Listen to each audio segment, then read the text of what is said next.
Oh, it should say it on the stream, right? He said we're undeafened. Okay. And we should probably hit this up then. Welcome. Dominate. Oh, stream title's not changed. Champions semifinals. We are about to get into Henlo versus 9X as we hit the picks and bans. Sorry for the inconvenience. There are some issues on right side of things as the server is being a little bit wonky at the moment. So there may be a little bit of timeout here and there. We are going to have that resolved as best as we can. But for now, let's get straight into the champion select as we have Renekton, Olaf, and Twisted Fate banned right out the gate. Now, I don't know if this possibly could be targeted bans. I myself didn't research the players too hard, but I do know that Olaf is a pretty meta pick right now. He just has a lot of good ganking potential, a lot of good damage. Renekton, I can see that definitely probably being a more of a not necessarily a comfort ban, more of like a target ban because Renekton's a huge lane bully and it's really hard to do well against him. So he's probably looking for that early pressure. And then the Twisted Fate is he has a really good map roaming potential. He's very good at setting up ganks and setting up plays, especially after he hits 6. It's probably also a targeted ban. You don't see him play it a lot. Fizz as well. He's very slippery, very good engaging at level 6 as well. So it's definitely another good man. And we're also seeing his Skarner ban come out. He's once again, another level 6 reliant champion. He's very good at ganking early game with the stun, but he's also very good with the suppression ult as well. Yeah, and it does seem a little bit heavily focused on to 9X's jungler, Wolf God Belves, who we can't really elaborate onto him too much. We do know he does play the Olaf quite a bit when he does hit the jungle position, is preferably a Renekton player. I'm not sure if he jungles that a lot or not, but Let's say his preferred position is jungle. He's jungling Renekton. Is that a thing right now? I don't believe so, but I know it's been tried in the past. We Oh are goodness. seeing the Sejuani pick come out for the Henlo jungler. Now, that's pretty standard. It's a good pick. I mean, it's just tanky CC, a lot of good early ganks, a lot of just overall map impact. Then we're seeing the Caitlyn come out for 9x. Uh, she's actually come quite a bit from where she used to be with her nerfs with runins and headshots. Slowly Riot slowly buffing her back into the meta arena. Now she's definitely a good pick, and I'm glad to see her picked up this game. Yeah, and they're gonna look to go ahead and complement with the Braum. Which Braum, it's a little bit of a hit and miss sometimes. It does work out in the sense that you do provide a wall of defense for the ADC, but you do give up a lot of early pressure if they choose to take a range support, which can outright just bully that Braum. But having the Caitlyn range should make up for that quite a bit. It is a pretty potent lane, especially if they can get the stun into trap combo. Exactly. And now we are seeing a potential Zaya pick, which going against Caitlyn, it's a little bit of a volatile lane because it seems that usually whoever gets ahead first usually will win the lane. However, now we are seeing the Tark possibly. They Yep. have locked that in. Have locked in the Tark. So not only is that going to be the untargetable ult for the Zaya, but as soon as she comes out of the ult, she can just be target ulted and then invincible. So it's definitely going to be very easy to protect the Zaya and have her just output insane amount of damage. Yeah, that complements so well. Having the peel that they have right now with the Tark and the Sejuani, as well as the invulnerability and the ult that you were just talking about. Oh, I'm not sure. Once we get to team fight phase, it's going to be very hard to take out the Zaya. But now we go onto the side of 9x, and they have locked in Anivia. That's very interesting. I didn't necessarily think so far they needed an especially strong wave clear champ. But Anivia can definitely prolong the game to where Caitlyn comes out of her early game power spike into her mid game. A little bit of a fall off, but definitely bring Caitlyn back into that late game power spike very easily. As long as they can just make sure, keep it safe, play it passive, and like get everyone to scale. Yeah, and second phase of bans are coming in. Corki being banned out from the mid lane position, I would assume, by 9x. Only mid and top remain for Henlo. So we are going to see target bans towards that. Meanwhile, 9x have yet to pick their jungle as well as their top laners. So there is going to be a little bit of a counter battle when it comes to the top lane picks. And it does seem like Henlo is banning quite a bit of 9x's jungler out, which I think honestly that he could have just picked in the early phase. I don't think Anivia necessarily would have been a prioritized pick because she's not necessarily played by a lot of people. I think 9x could have had their jungler pick and prevented him from being banned out even more than he already was. But we are seeing the Cassiopeia come out, which again, it seems like a very targeted ban. It's not super meta. You don't see it very often, but a good Cassiopeia in the hands of a very skilled player can be decimating.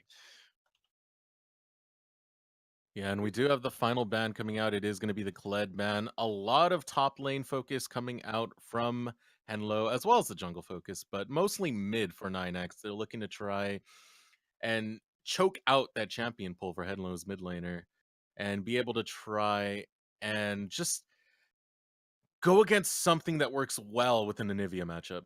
And what do you think they're going to choose to pick in order to counter that? It does seem like a Caston Hover's coming out.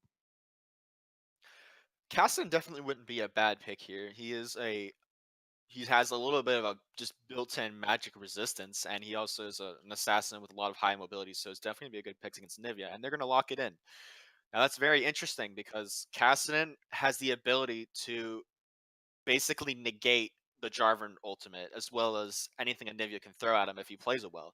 So all in all, as team comps are looking right now, I think Henlo is starting to have somewhat of a pick advantage right off the bat. Yeah, so far, I mean, if we group it all together, their team comp works pretty well in terms of peel and picks. Exactly. We are They have seeing We are seeing the Gangplank lock in right now, which is going to provide the extra little bit of wave clear that they would need. Zaya can do pretty well on her own, but against a Caitlyn and Nivea, I think a Gangplank would have been a decent pick there.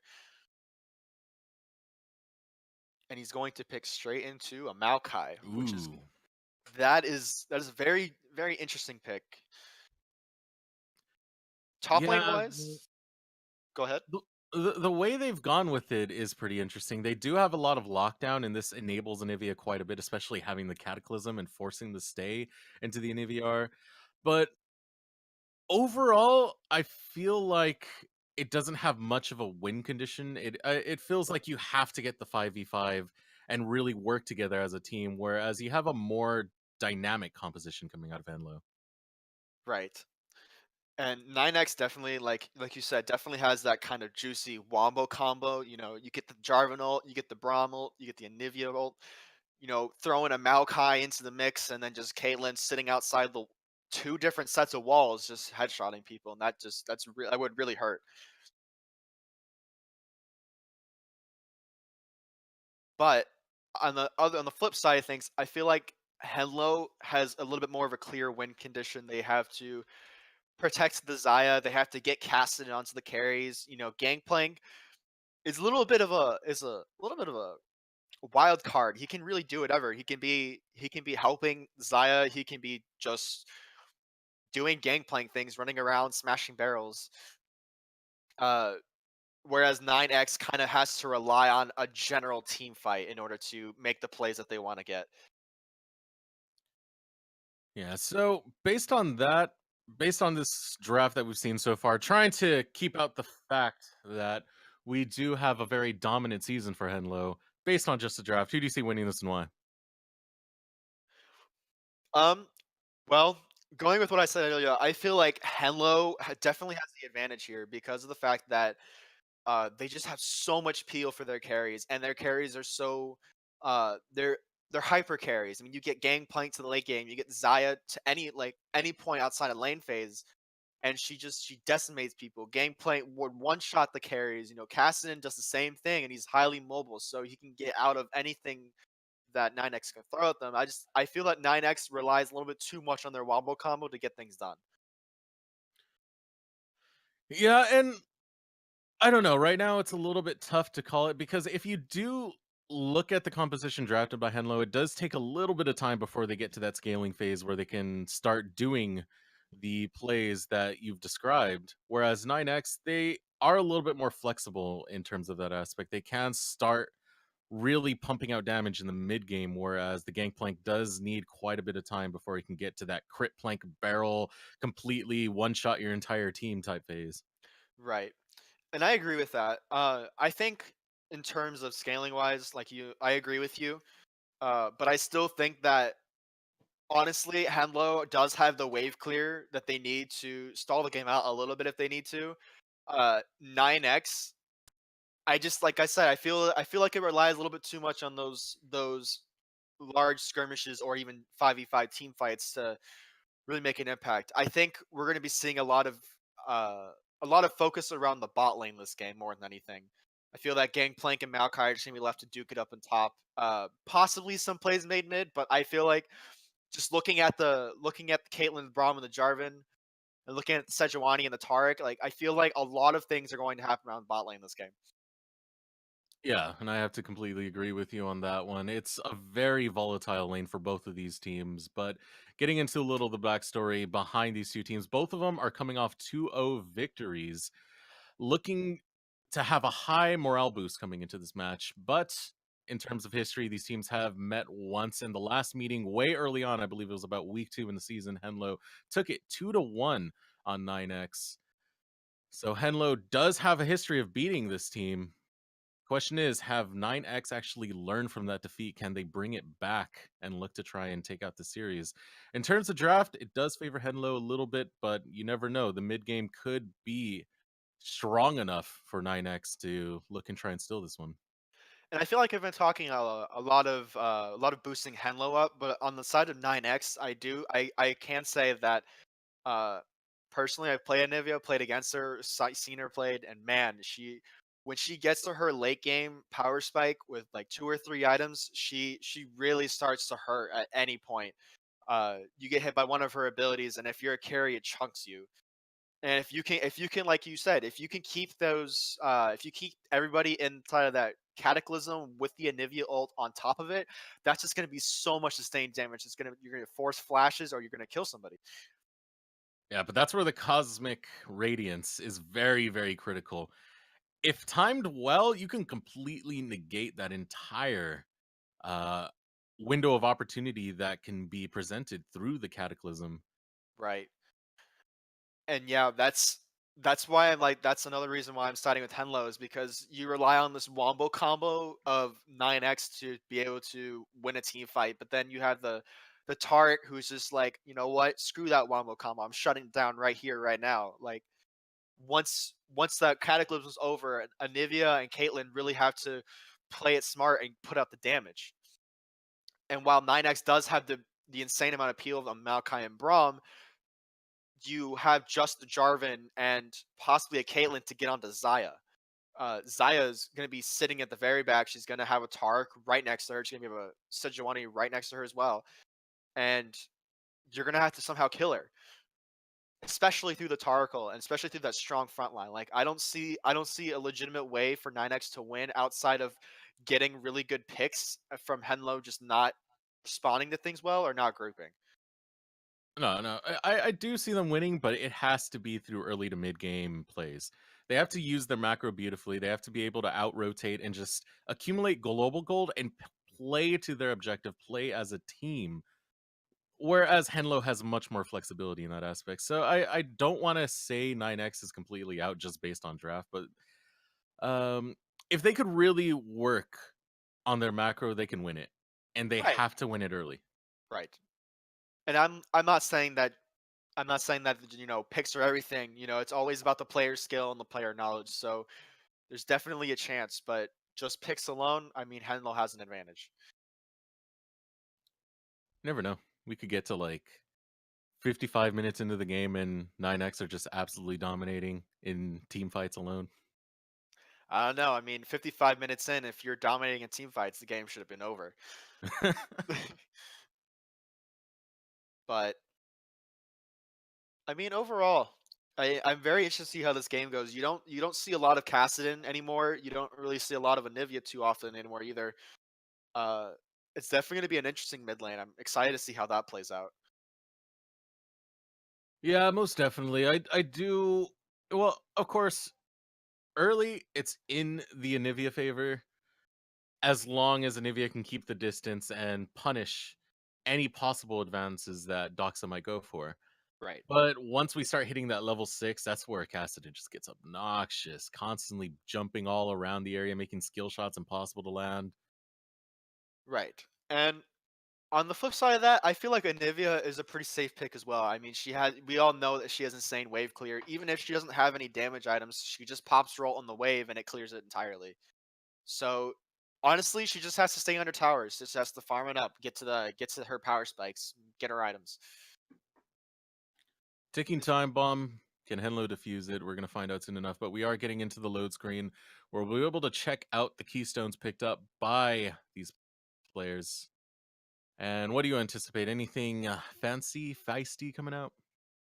Well, until I can see it, all I can say is I'm really hoping that we see probably some like less than meta picks here. Although now that I can look at the screen, I do see that the both 80 carries are running fleet, which is it's fairly standard. I was hoping maybe to see some pressy attack or uh something something of the sort coming out from the Xayah, but it's still fairly decent, still standard. We do have the Comet coming in from Casson with, interestingly enough, he seems like he took the Persistent Tree second, which, in case we didn't know, Presence of Mind, it lets you have entire mana refunds when you get a kill or an assist. So basically, you ult in onto somebody with Casson, you get max stacks of your ult, and it would cost like 800 mana normally. But if you have Presence of Mind active, you can keep ulting unlimitedly as much as you want and not waste any mana. So that's super busted. On that note, the load screen is up and we are about to hit the rift. This is Risen Esports Champion semifinals, a best of 5 series between these two teams. We're about to get into the game and starting it off, of course, with a bug splat and a pause. So hold your hype, hold your hype.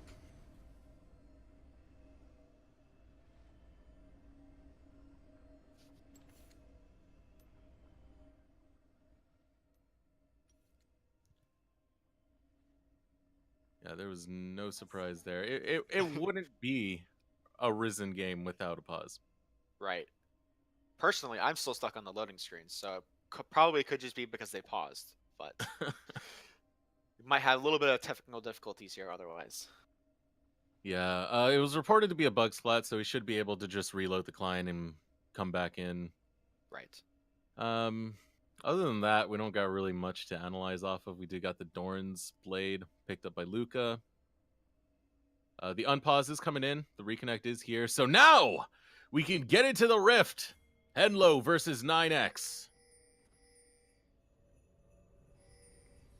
We are seeing pings for a 5-point spread to come out from the side of Henlo.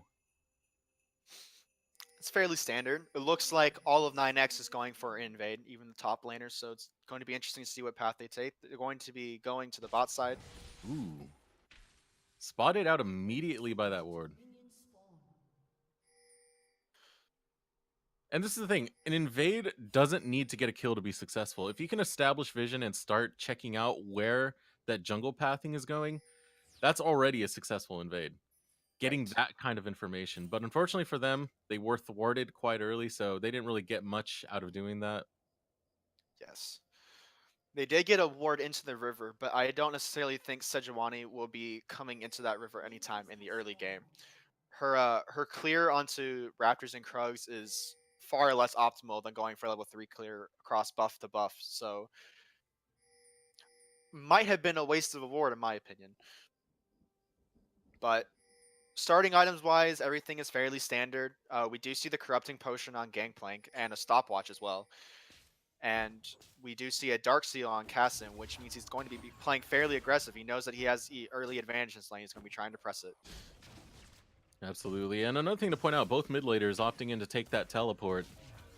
And that makes this just so much more volatile because you have 4 teleports across this entire game. Utilization of those teleports can really make or break this series. Right. And especially like I said, I'm totally anticipating seeing plays made around this bot lane. I wouldn't be surprised if all 4 teleports are used in the same instance. It really depends if you can actually bully your lane opponent enough to get a teleport advantage. Right. Honestly, like I said, I think top lane is going just to be a farm fest. You know, you have a Gangplank into a Maokai. There's not much. We do have a lot of aggression coming in. That's a flash burn early on It's the Afternoon. You got to be careful of that. You got to be careful of that Taric passive. Not Taric. I'm sorry, Braum passive. Right, Braum is able just to walk in, auto and Q, and I already applied 2 stacks. Never mind the Caitlyn headshotting you as well. So I don't blame you. They're both very, very manly men. I take it as well. Those chests say, I bench press planets. Well, especially as a lifeguard, you need to be strong. Mighty. So far, we do have a setup coming out from Wolf God Belves. Looking to possibly gank out Monsuno. And Monsuno is staying in that bush for a while, though. Monsuno also doesn't have any mana, so I feel like that'd be a fairly effective. Jarvan just has to pull the trigger and get in there. Yeah, but he is wasting a lot of time staying there. He even canceled the recall. He's really dedicating to this. I think he's waiting for the mount. I think he's waiting for Croc to push out. And there we go. We do got the gank coming out. Flash is burned on the side of Matsuno. This could be first blood. Looking to get picked up as 9X look to take it early and try and establish that early domination that they need to win this one. Man, that was hard to watch. I mean, it would have been a good flash, but you know, you have to wait until after Maokai uses CC on you. That or you have to flash preemptively before he is able to use it. But in that case scenario, you know, he'd already pressed W on Gangplank. He just has to follow him in there, and he's done. Yeah, on top of that, if that gank did not work, that was a lot of time wasted. Wolfgod really invested into that gank, just sitting in that bush for what felt like ages. And it looks like he's still sitting in that bush, just waiting for the possible TP or just Gangplank walking No back to way. lane. He got spotted by a ward. He's really Uh, investing in this top lane. Like I said, I was not expecting something like this. Yeah, we do have a gank coming out in bot lane, but not much to come of it. Yeah, that investment could actually nullify the worth of that first blood if he doesn't get much else other than just the kill. And he also gave over the kill to the Fear My Croc. So, I mean, giving first blood to a tank is okay, but you know, personally, I think the Jarvan should rather have it to get himself snowballing to make more of an impact on the game. You know, Maokai's a tank; he'll always be a tank, regardless of how ahead or not he is. That is a teleport used in the mid lane by great support to get back into lane, which early, it's not that bad. Usually plays don't really come out until we start hitting these level 6, post-level 6 points. And But that is a window of opportunity for Henlo. Go ahead. interestingly enough, you can already see that Cassidy is itemizing towards an Abyssal Mask, which, with its nerf, I mean, it wasn't really a nerf. It was more of a change. They buffed the damage but reduced the aura range. So on Cassidy, I don't think that would have been much of a difference. I think it would still be a good item on him, but I wasn't really expecting to see an Abyssal Mask as his first item. Although I guess it's okay for his lane, but there's more of an AD threat in this game than a magic one. Yeah, I could see that, but then again, going against something like a Nivea, it is very rough if you do start this lane in bad condition, Right. especially considering you're supposed to outright start winning around level 7, level 8. Right, and going for that earlier magic resist, I mean, you take less damage, but also means you deal less damage.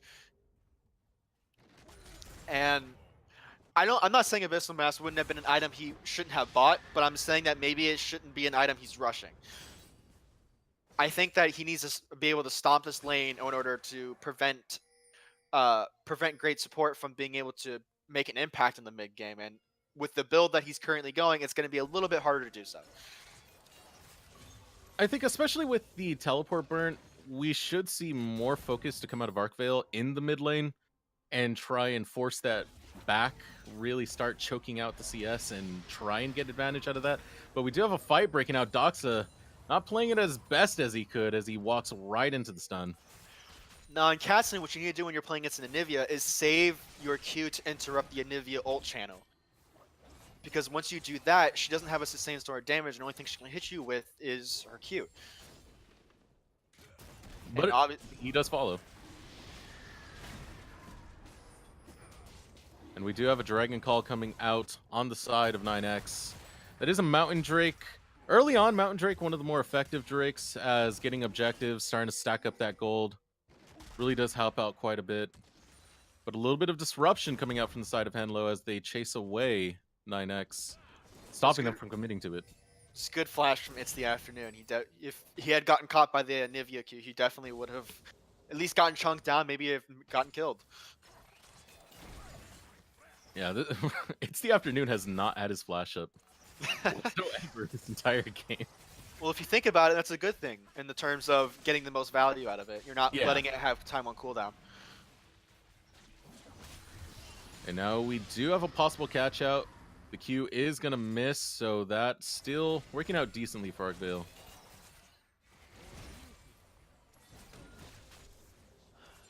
And Monsumo just keeps shoving these giant waves into Fear My Croc. He's just letting him farm so much. I mean, you see a CS difference of 2 waves already, and that's not what you want to be seeing as a Gangplank.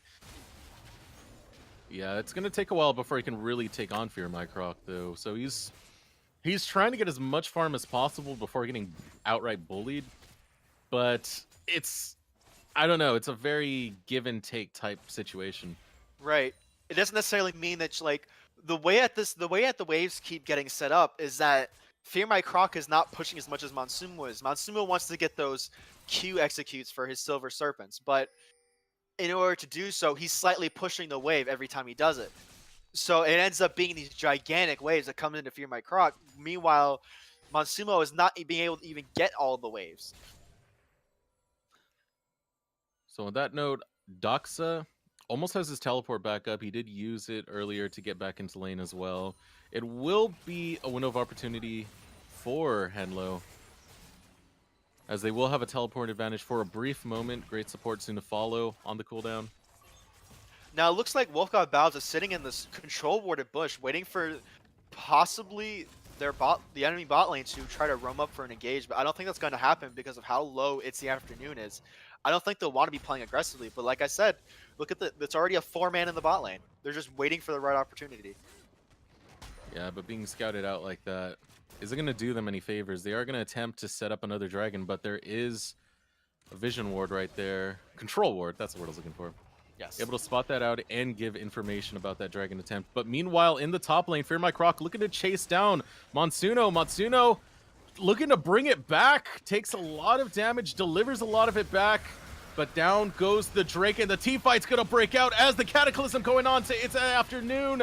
Free Wi-Fi falls. Great support trying to run away, having to flash away now. Monsuno kind of cut out, having to use the stopwatch, will be able to walk out freely, but great support running critically low, put into that egg form. This doesn't look too good for great support. Doesn't look too good for Monsuno as well, but still great support, able to stay alive. The egg doing a lot of favor there to flash forward, coming out from Fear My Croc. Monsuno able to survive with the blast plant and nullify that flash. Overall, a 1-for-1 trade with the dragon in favor of 9X.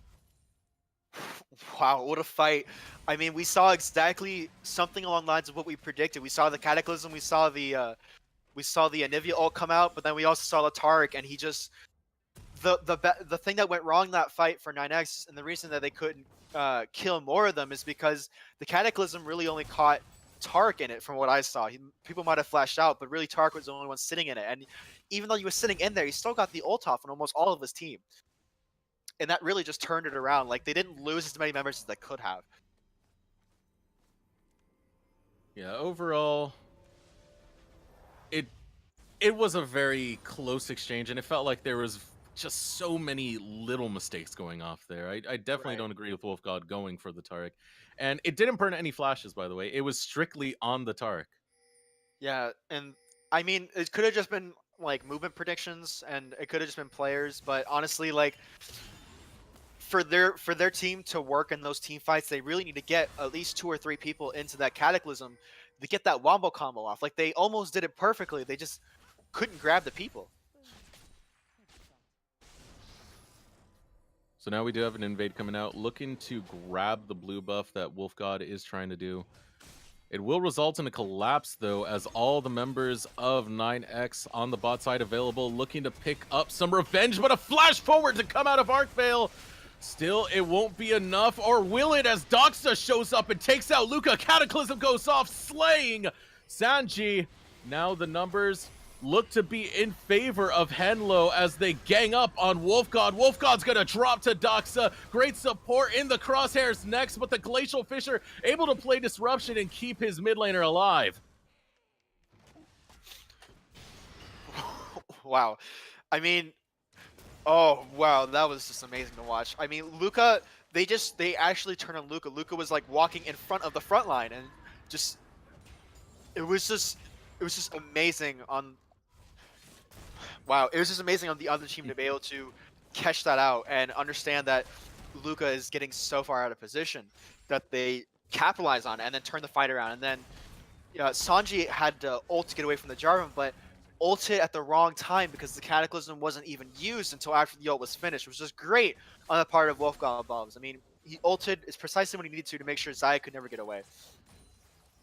And another big thing about that was just how, pretty much to continue talking about what you said, Luca was on the back end of that when trying to do the collapse towards the river, but then had to run away, took way too much damage, then a pincer came out from Doxa. It played out so well for Henlo. Right. And that, honestly, that in and of itself might have been what turned that fight around. I mean, you had You had Luca go down in the very beginning. I mean, Sanji did go down as well, but later on, and it took the focus away from the Jarvan. Uh, Which and the they eventually turned around to kill him. right, but in the way of how the fight went, I mean, Wolfgod Bao's having to solo go after the 80 carry by themselves. I mean, that's what he needs to do, but it's not ideal. He wants to be the AoE damage. Ooh, a lot of aggression coming out of Doxa, almost able to take out great support. Huge chunk of damage there. And you can already see the CS differences starting to stack up in that lane. I mean, you have a 3 kills and a 40 CS lead onto Doxa. It's resulting in a lot of hurt for great support. You can see him just now trying to get his Roa built. He's stacking. Oh, and he finishes it. So we have a full Roa and we have a tier. So now we're gonna see the process of stacking all those items up. And I mean,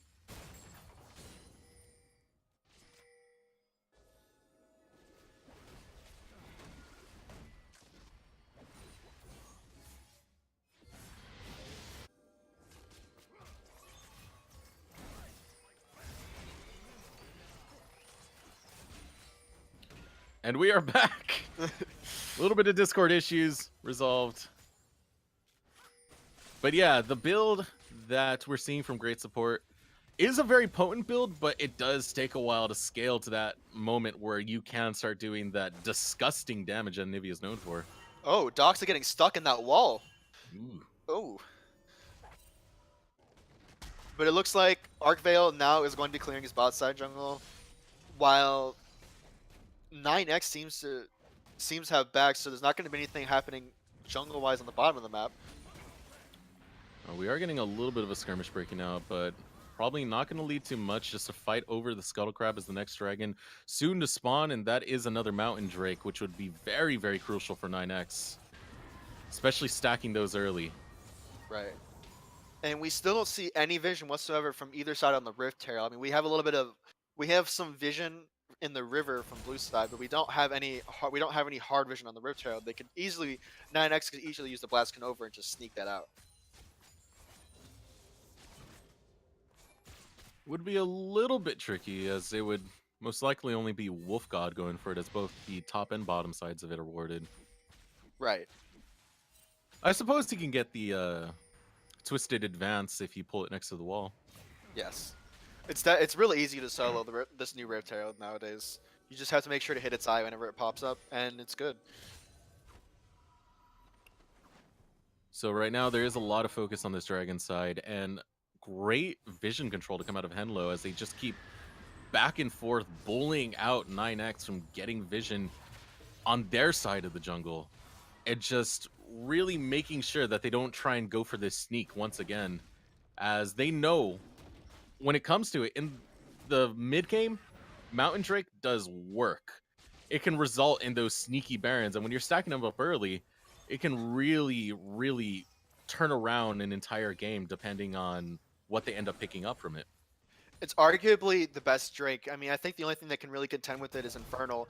And while the extra damage is nice, I mean, how can you contest with a dragon that gives you more damage on dragons, barons, and towers, you know? It's just game-changing. I usually argue that Mountain Drake is the best early to mid. Infernal's the best late. Because if you get it early, you're only getting like 4 AD maybe. Right. Whereas if you have it late, it's a scaling Drake. That thing does monstrous things. Right. So we are seeing a lot of focus come in this bot lane. The lane we thought the focus was going to be in early, but it's kind of been all over the place. Right, and we saw Wolfgod Bao's camping that top lane for the first 5 minutes of the game. But on that note, first turret does go down, and that's solo gold to Doxa. We do have a stun that comes out onto both free Wi-Fi and Luca. Luca able to barely flash away just in time. The Cosmic Radiance has gone out. We should see a Cataclysm coming next. The teleport comes out from Fear My Croc, and this is looking pretty good for 9X, but they're starting to get low health bars. Free Wi-Fi finally drops. Arcvale going after Luca. Luca getting critically low. So is Arcvale as he tries to back off. Fear My Croc able to take him down. But here comes Doxa as he looks to come up huge, taking out The ADC looking to go on a rampage. Resurrecting is great support, able to get up in time, looking to finish off Doxa, gets the shutdown, and now in the R is all of Henlo, taking so much damage from the teleport coming in from Monsuno, able to provide backup, trying to flash forward onto Croc. Croc does go down, and that's going to be another shutdown. Now great support has to back out as an amazing fight going back and forth from these teams, really bringing a slobber knock into it. Holy moly, dude. That my eyes couldn't process half of what was going on there, but we saw the combo that they needed to do. We saw the Cataclysm onto the carries and possibly not the Anivia ult, but we did see the Braum Glacial Fissure coming in there, and we saw it. Oh man. Jarvan had a all the teleports we were expecting. Exactly. All 4 teleports all in one lane at the same time. I mean, I was hoping it would happen and it resulted in something glorious. But Jarvan had to flash out of his own wall. Xayah was actually killing him. And she ended up picking up the kill on him solo. I mean, that's the thing about that build. He's going for something that's very slam, bam, thank you, ma'am. And there we go. Luca gets dominated on by Doxa. Able to riff walk away to safety like it's no one's business. That presence of mind is where it's at. I mean, that entire last fight, he had it up constantly, which means max ult stacks all the time. You can't really contest with that kind of early game damage. I mean, I don't even know how much damage it does, like statistically, but you can see it one-shots people at rank 1, much less at 4 stacks of it. Like, how are you supposed to contest with something like that when he has no mana cost? It's absolutely busted. On that note, Mountain Drake does go down in favor of Henlo. That's 1-1 apiece in Mountain Drakes. But if we look at this game overall, it doesn't look anything like what the score says. That just says a 3-kill difference. That's not really that much. That's a 5k gold difference that's going on. And a lot of this is just superb farm coming out from both Monsuno, who was behind early, able to make up that deficit, and Doxa. Yeah, but like you see this even right now. You see Monsuno have this giant wave right behind him, and Caitlyn's just able to pick all that up. All that sweet, juicy money right there. And once again, another turret down. That brings the turrets to 2-0 in favor of Henlo as they look to continue this devastating pressure that they've started to apply coming into this mid game. They're really gonna need somebody to defend this bot lane, because if the front line plays it right, Sanji could just chunk the tower, but it looks like they're backing off now. Or not. Well, the next stick around. The next Drake is another Mountain Drake, so that's gonna be what tilts the difference in whichever side can grab it. And it doesn't seem to me like any side was able to pick up the Rift Herald at all, which is kind of strange, because neither side has actually had any vision, like real vision, on the Rift Herald this game, aside from a couple of river wards coming out from Henlo. But that would have been a very easy and the side of 9x, a potentially game-changing objective to grab, because they need those turrets, and they're just not able to get them right now. Yeah, it's potentially the only thing that can really get them into this game, because they can't go for team fights that much anymore. Right. If they do, it's got to be one-sided skirmishes. They're not doing well in that aspect, because Doxa just brings so much mobility, so much potential to just dominate the team fights by catching out the backline carries. And once again, we got another catch out coming out as the cost gradients goes out. Sanchi picks up kill on a great support. And that was just a lack of respect for the 2v1. I mean, the Gangplank ult definitely helped that engage, but honestly, great support just needed a wave clear there, just to keep them off the turret, like Anivia really should be doing when she's behind. And while he did go for an aggressive play, it ended up backfiring on him. Yeah, most definitely. And you see the power that's coming out of Matsuno now. He's finally hit that spike, having his Trinity Force, as well as having the Starix Gauge. Which is a very strong combo together. Yeah. There's not much Fear My Croc can do now in terms of the 1v1. He's purely a team fight tank at this point. So 9x, it's looking like they just don't have any advantages in any of their lanes. I mean, great support isn't in their jungle. Great support is not necessarily doing bad, but he can't He can't fight the Xayah. I mean, he might be able to fight the Xayah. I'll leave it to that. But he definitely can't fight Doxa. I really doubt he can fight Monsumo, at least in 1v1 scenarios, which means they have to take multiple people just to defend a one-person splitting. And you can see, like, all around the map, the lanes are being pushed in, except for, like, great support just pushing in mid, but we can see that just a loss of pressure coming out from 9X everywhere, as well as a 7k goal difference. Yeah, That's this is 2k more than before. this is devastating for them. It's not working out in the slightest, and a lot of this goal difference, by the way, all on Doxa. He's got a 3K as opposed to his counterpart. That's almost a whole item. It's ridiculous how well this guy's doing in the mid lane. Right?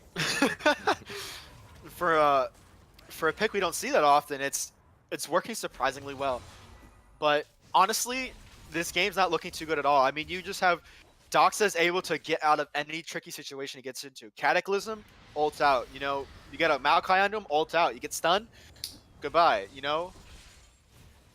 Not only that, but if he does somehow get consistently caught, you have the Tark ult coming down on him. Like, this guy should be invincible. Ooh, and we have a fight breaking out. Arc Veil looking to bring it to Fear My Croc. Doxa over the wall, using the Hourglass to stay safe. Cosmic Radiance goes out. It doesn't land onto Doxa, though. Doxa taking a lot of damage, but delivering a lot back as Matsudo goes after Luca. Gets the double kill. Wolf God is going to go down next, and Fear My Croc, the only man remaining, gets taken out as Henlo looks to take this in a clean sweep ace. Wow, that was so chaotic. And they're just going to forfeit right there. They don't think they can beat it anymore. What an amazing game. That's demoralizing. If it comes down to a surrender, you know there's a lot of hurt going on in the minds of 9X. I mean, after that team fight, it was a straight up 5-on-5, and they just straight up lost. And I mean, in that case scenario, I think anybody would have thought a surrender was a decent option. I mean, you know, clean slate, move on to the next game, you know, try again. Yeah, absolutely. They got a lot to reconsider in this draft. There was a lot of talk about it. They have to win early to mid if they're going to have any success. It didn't happen. They tried that little early game camp, but it was questionable because they devoted so much resources in terms of Wolf God not going anywhere else on the map, not even farming. He's just standing in that bush for what felt like I want to say 2 minutes before they actually pick up the first blood. It's questionable if that first blood was worth. And then eventually it just all goes downhill from there. The team fighting on the side of Henlo was superb, and comes down to it, they just out-skilled, out-drafted, outplayed 9X, and 9X, they need something to work for them in the draft if they want to even see a victory in this. I mean, looking at this analytically, it's just it for 9X's jungler as a Jarvan, it didn't make a lot of sense to go anywhere else in the map at that time period. I mean, Braum was for him to go bot lane, it was kind of difficult because it was a Xayah and a Taric. I mean, even pre 6, that's questionably hard to do. You ganking a Kassadin after 6 is nigh on impossible because nothing Jarvan can do to him will keep him in a lockdown position long enough to kill him. I mean, in reality, I think the only place he could have really gone was top lane because Maokai had that decent amount of CC. But just looking at the damage graphs, I mean, nobody could compare to any of the carries on Henlo's team. I mean, somehow the Gangplank was doing more damage than even Kassadin was. Like, at that point in the game, you just can't win. You need to stall it out, and that just wasn't happening. They kept getting engaged on. They kept. I wasn't sure exactly what happened in the last fight, but I think 9X actually engaged there, and they need to be just playing safe. And on that note, we are going to take a short break as we set up for game 2, 9X versus Henlo. Henlo taking game 1. We're going to see if 9X can bring it back right after this break.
right, and we have returned. Risen Esports Champion League semifinals. Henlo versus 9X. Henlo taking the first game decisively. We are now at 1-0. Gonna see if 9X can return fire. I'm your caster, Desirux, followed by my co-caster, Phoenix All. And what do you think is going to change in this draft phase in order for 9X to come back?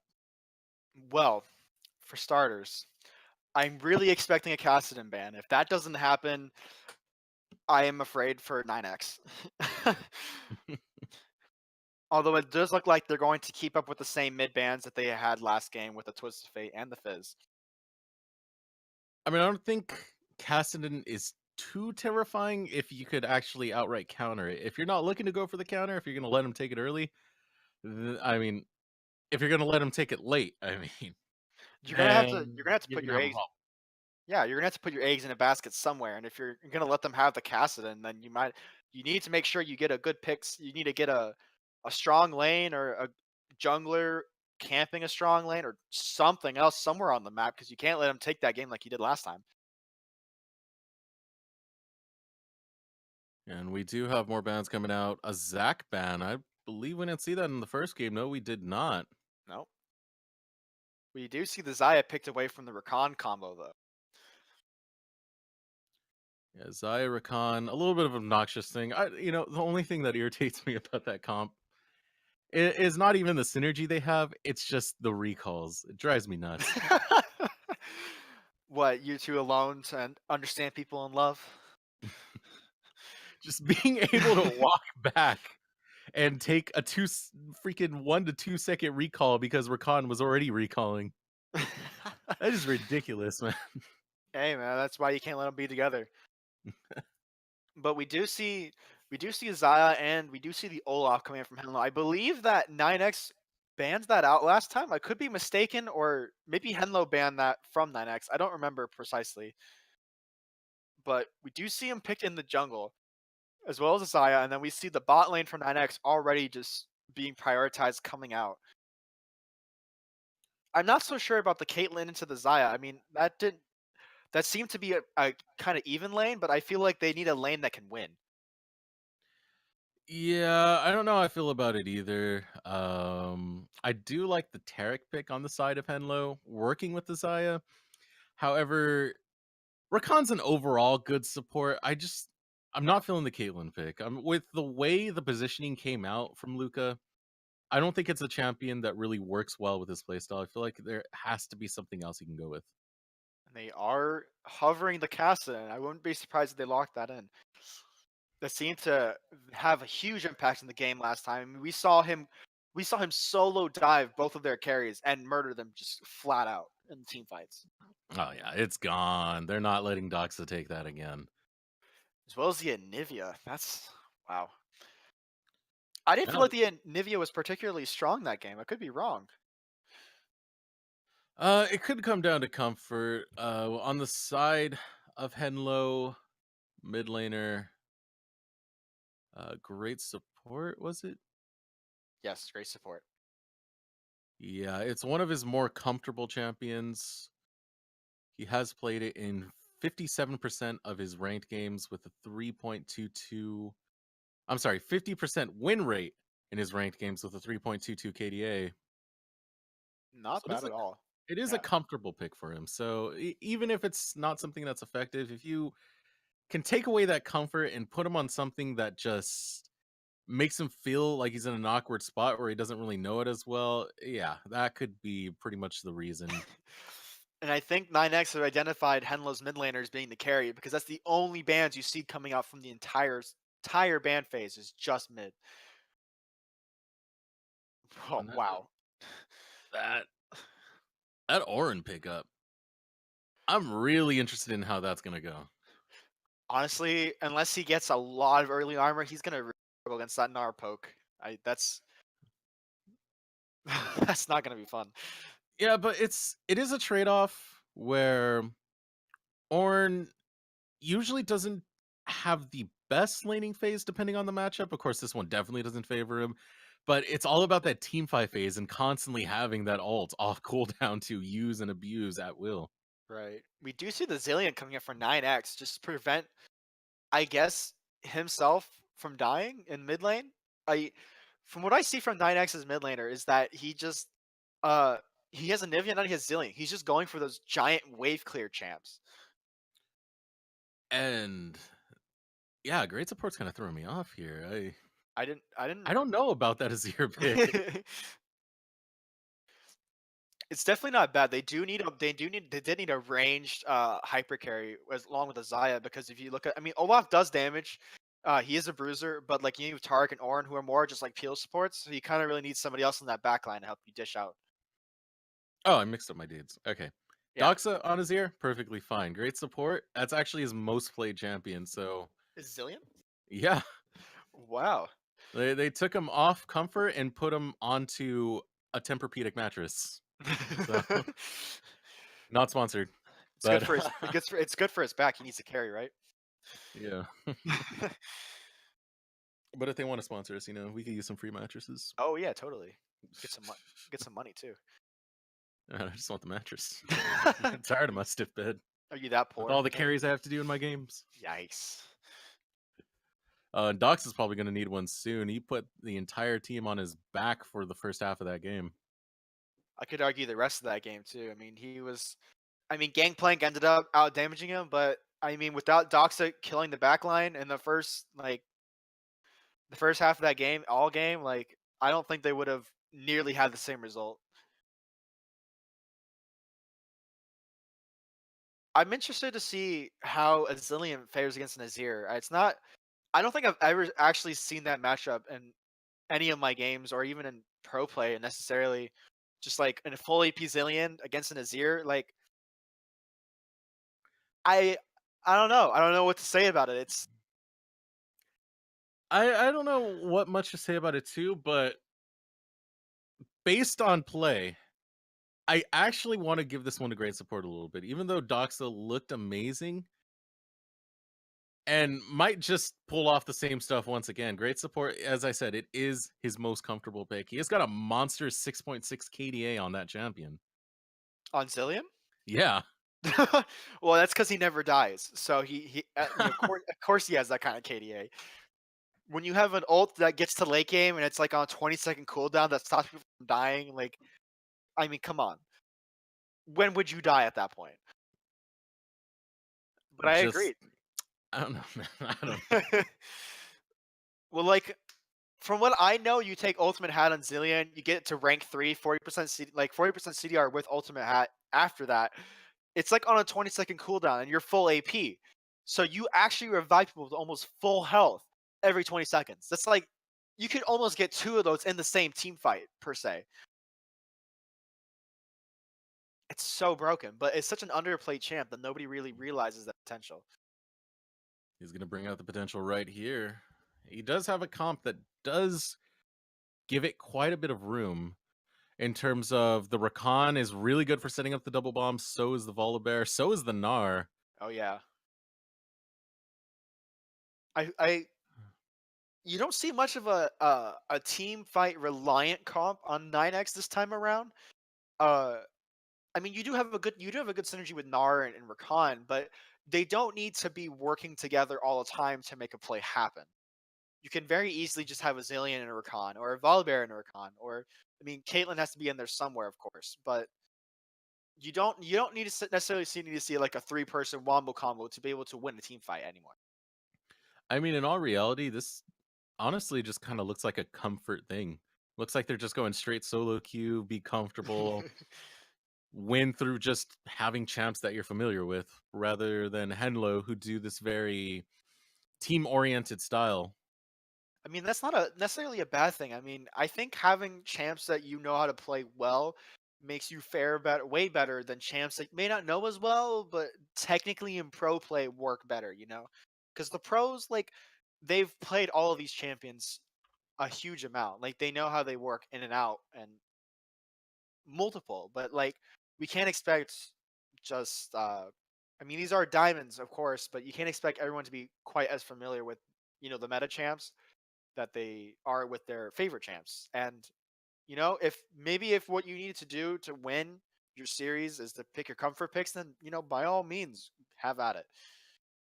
Oh wait, did they switch out their jungle on the side of Henlo? They did. Yeah. He was Oh, that's Sejuani last game, I believe, and they switched no, to the no, for the jungler, player. the player. Yeah, Yeah, they did. Interesting. very interesting. That was Arcvale last time was jungling. Right. I believe that they have a few sub problems there. I'm not sure what's quite what's happening. It might I mean, obviously last game it didn't affect their performance at all. On the contrary, I don't think the Sejuani was necessarily the deciding factor in that game, but I mean Sejuani as opposed to an Olaf, like I think I would prefer what a Sejuani could bring to the table. It varies. I mean, the good thing about taking the Olaf is the Ragnarok disables a lot of the potential that 9x has in terms of like trying to protect their carries. But then again, you get recountered by Zillion Ultimate. It's a very hit and miss thing. They pretty much just have to attack both at the same time, try and bait out the Zillion Ultimate and switch their focus. So you know what I see happening here is it's gonna be kind of a meme, but when you have uh as long as there's good communication, what you can have happen is Olaf Ragnarok in and then Targ ult him at the same time. Because then he runs in unstoppable, invincible, and killing killing your carries. Like that would be terrifying. Oh, absolutely. And I mean, once again, you see the Zaya and the Targ. I mean, last game, I don't think I really saw a lot of the synergy that we talked about with the and untargetable ult into the invincible ult. I didn't see too much of that from what, like I said, from what I saw. But it's a good synergy because that means Zaya has a lot of protection potentially. Yeah, I can see it. It's just Zillion denies so much. Right. It just denies so freaking much.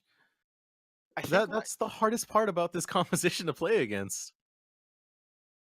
right. But the thing is though is that with the team comp that Henlo drafted, it's not necessarily a single target affair. I mean, there's Olaf can only target one person, of course, but then you have Ornn who it's basically all AoE damage, literally. Uh, you have Azir who's high on AoE. You have Zaya who she positions her feathers well. She's also high on AoE. I mean, Zillion can only save one person, but if Henlo gets all of this, area damage, then they could just potentially wipe the other team out, like multiple people at a time. Yeah, but there's so many what ifs in there. Let's get down to it. Let's get down to the nitty gritty. Who do you see winning this? Straight up, why? Oof. Um. Hmm. Honestly, even though I've been kind of trashing them this entire series, I feel like 9x has a really good chance of winning.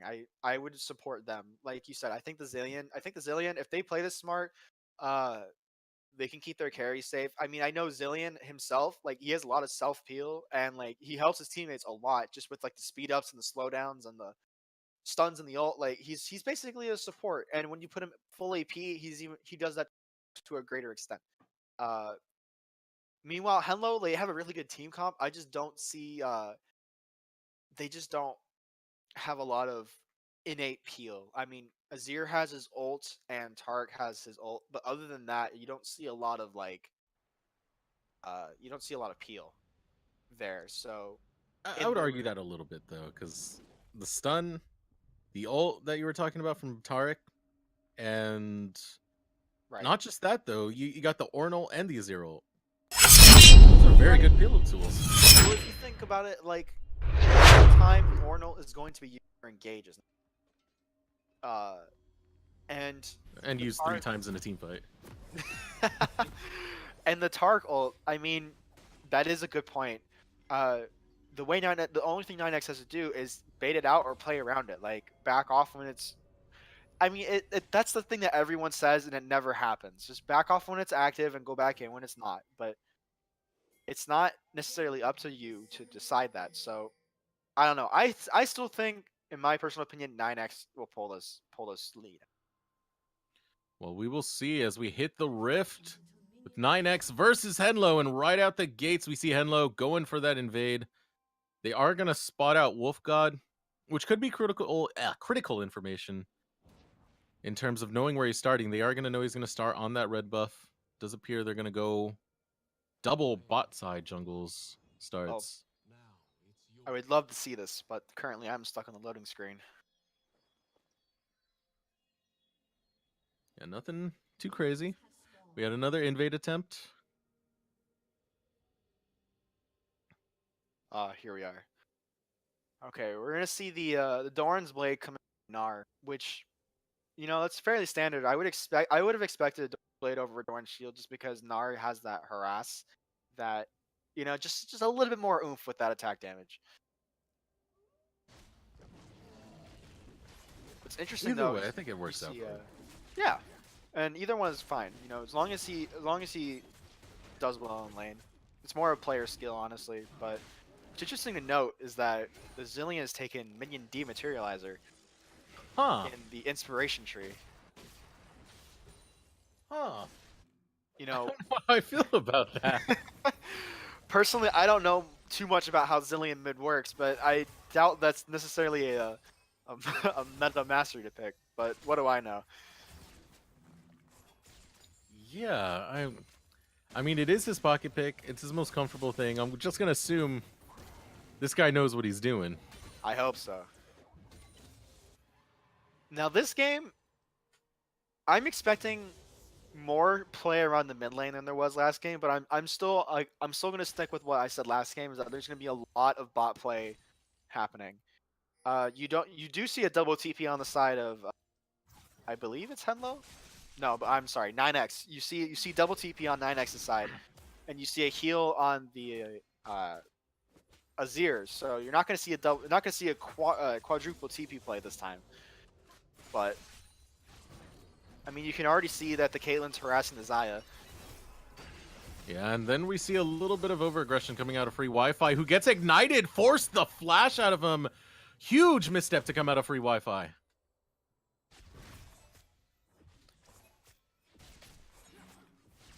Over-aggression? Yeah, definitely. I feel that the free Wi-Fi tried to get in to make that W play, and instead just barely missed them, and that resulted in the Tarek stun coming out and him getting stuck there. And you know, overall, that's just not a situation you really want to be put in. It's probably the most awkward thing in the game when you W in and you can't hit it. Ooh, it's about to get more awkward as Picnic 8 shows up to the bot lane, but the stun unable to land. Would have been very critical, especially at a good time like this where free Wi-Fi doesn't have his flash up. Although, miraculously, he's already back at full health with only 2 pots used. It's a miracle! Well, he's going to definitely be able to stay in lane and Yeah. re-engage if he needs to. It's a little curious thing. Spell Thief's Edge taken by free Wi-Fi. Well, I think the reason behind that is it makes you... I mean, it's not necessarily the best mastery, but it does make your heals a little bit stronger and your Q do a little bit more poke damage. Which you can see based on the effects... Well, at least I saw based on the effects that free Wi-Fi has taken Scorch as well. So he's going for that. He's going for that juicy poke damage. Maybe try to harass their bot lane even some more after the Caitlyn. It'll be interesting to see how that plays out. So far, not as well as they wanted it to. But a lot of damage coming out in the top lane. Meanwhile, Matsuno able to bring it to Fear My Croc, even in CS so far. It was a matchup that we were expecting Fear My Croc to be ahead in. Surprisingly not. I don't know. The only thing I can attribute that to is just a lack of respect on the side of Fear My Croc. I mean, I'm not sure if he's familiar with a Gnar versus Ornn matchup, but you can't really be going in for engages when Ornn has his W up because you're just hitting his shield. You're not even damaging him. Yeah, So and Matsuno is taking the Glacial Shroud build. Most likely, I want to say that's going to be a Frozen Heart. Well, most likely, yes. Frozen Gauntlet is not necessarily that bad either, or Iceborne Gauntlet, I'm sorry. But maybe not an item you want to be taking. It's not bad, but it's definitely not an ideal. And we do have a potential gank coming out towards the mid lane. Wolf God going on to Doxa, but Doxa able to just slide on into the turret. Shuffle to the left.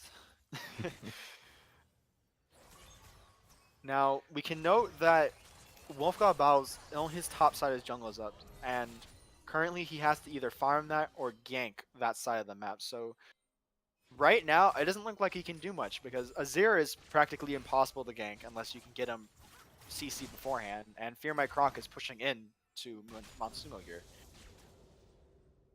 He's in an alright spot though, because he was able to spot out Picnic 8 using that plant. Which does mean he knows in the general direction he's at. He knows he does have the safety to go ahead and go for this farm. And the way the lanes are oriented right now, he's not really obligated to go for the gank just yet. Right. All in all, I'm very surprised that a play has not really made with the Volibear is an extremely good level 3 ganker. I would even argue level 2. It's just the lanes where they're positioned and the warding is just superb that nothing is really getting done. Oof. And we have a lot of aggression coming out of Matsuno, able to land the ultimate like it was nothing. Fear My Croc wants to turn it around, though. Able to land auto after auto, pushed into the wall. Fear My Croc turns this around, forces the flash out of Matsuno. Meanwhile, the dragon picked up by Picnic 8, and as well as the mid lane, great support almost goes down. Fear My Croc still on the hunt, still looking to get the chase. Almost catches him, gonna catch up with the hop, and that's gonna be first blood by Fear My Croc. You can tell the moment in time when Monsuno realized that he did not win this trade with Fear My Croc. The ult was gonna come out too soon, and at that point, he's like, I gotta book it. Oh, the execute to add insult to injury. A nice execute, made 0 waste time and nothing gained. Ooh. Actually works in favor, forcing the ult out of Doxa, but there goes the speed boost coming out of great support. Looking to chase down Doxa, flashes onto him, the heal, the flash burn, he turns it around and takes out great support. What a great outplay. There's nothing you can say about that one. It's just, that was god tier. Absolutely. Both summoner spells burnt. That should have been it. That was like a huge gain for 9X. But then... And then immediately swapped it around and just, denied. Whew. Well, I guess he did get something out of that roam after all. Yeah. And that's the person you don't want getting these kills, getting this gold on. Doxa has proven to, really define what a carry is. Especially with all 5 mid bans, and yet he picks another champion. He's doing the same thing.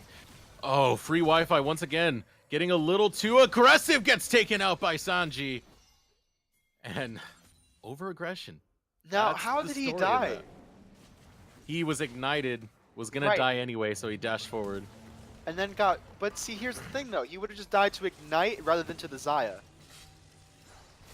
Questionable moves, questionable decisions. Meanwhile, fights breaking out. Cosmic Radiance burnt, top lane, having a little bit of skirmish as well. But yeah, he would have died to ignite, went forward anyway. That would have been gold to It's the Afternoon, but yeah. Yeah, and then instead gives it to Sanji, which is sort of a questionable decision. I feel like he was just trying to contribute to Caitlyn getting a shield, possibly being able to turn it around.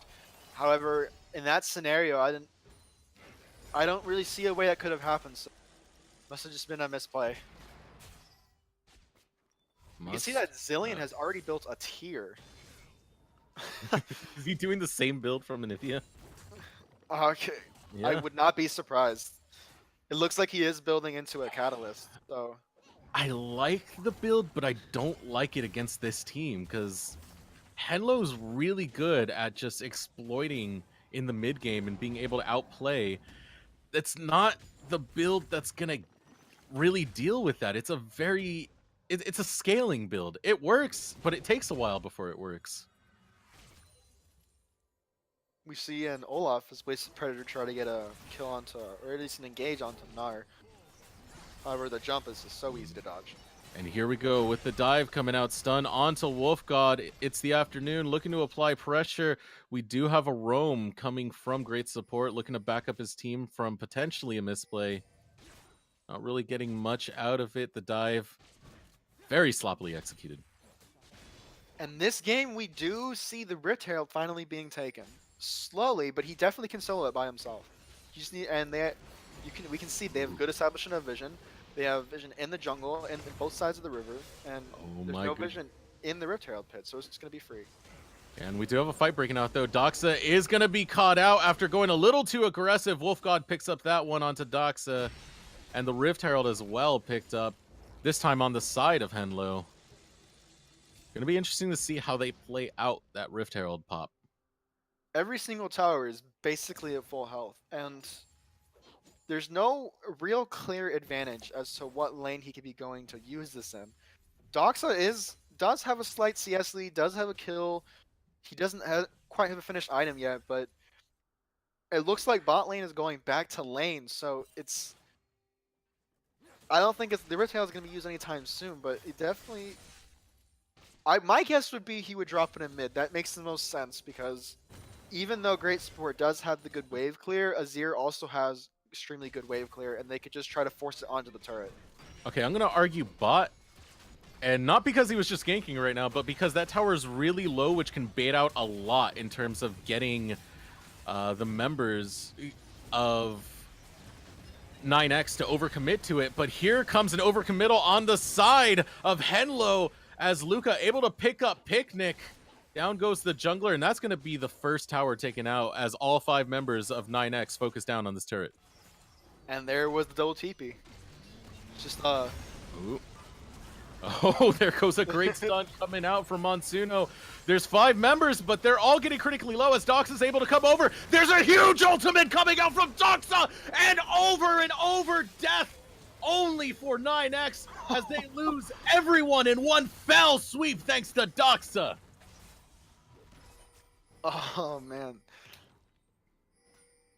Doxa just putting in the work, man.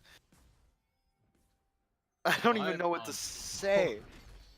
Just overstayed, overcommitted, and they give up so much when they were playing so well early on. They just... all they needed to do there was take the turret and then just leave. Yeah, that or just take the dragon, but then you had the double TP come in because you had the wards behind them. And it's just, oh, it was just messy. It was immaculate. Yeah, but on that note, that's 2 dragons on the side of Henlo, as well as a 2k gold lead. And one of those dragons Infernal. As we get towards the late game, which it appears Henlo's just good at abusing, that Infernal's really going to start adding up and really going to start taking over this game. 9X deciding to go straight up 5-man mid. Possibly trying to force a tower before any other members can respond. Quack? Oh, look at quick enough. They really committed on the Doxa right there. That was with a vengeance. Meanwhile, we do see Picnic running away, trying to get away from this onslaught. It's not going to work out as Wolf God picks him off. And yeah, this random ARAM attempt from 9X looking to pay off early. That was mostly just a mispositioning on the side of Picnic 8. He knew he didn't have any team members nearby, and he still tried to walk forward to get a little bit of harass on. It wasn't working. Oh, we're going to see it again, this time with Monsuno. Monsuno caught up. We got 4 members of 9X looking to catch out Monsuno. Monsuno trying to get away, trying to use any disruption he can. It doesn't look like it's going to be enough. If the ultimate goes off in time, maybe, but no, Fear My Croc picks him off. And we see 9X doing exactly what they need to do. Getting the picks, clawing their way back into the game. I mean, they weren't necessarily far out anyway, but you can see that they're making up this gold difference. They're only behind 2k now. I mean, I don't even want to compliment 9X for that, because that was just silly positioning twice out of Henlo. Picnic caught out on the side of the tower towards his jungle. Then we also get the same thing in the river, upper river. What are you doing there, Matsuno? Gets caught out by 2 members, and then the rest all just collapse on him. I agree. On that note, this is gonna... There wasn't any reason for either of those members to be where they were either. There was no fight going on at the moment. Ooh. We do have a catch out onto Great Support. Great Support should have his ultimate up. The Chrono Shift is used, falling critically low. The burn will take him down. Doxa over the wall, trying to get some damage out. Instead, gets a bullet to the face. And we got nothing out of this exchange so far, but it is going to continue as the unstoppable Ragnarok is used by Picnic to run away from Wolf God.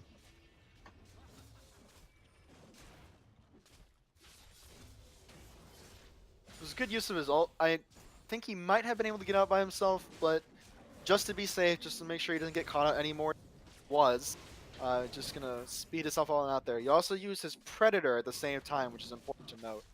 He's not gonna have that up for a solid amount of time.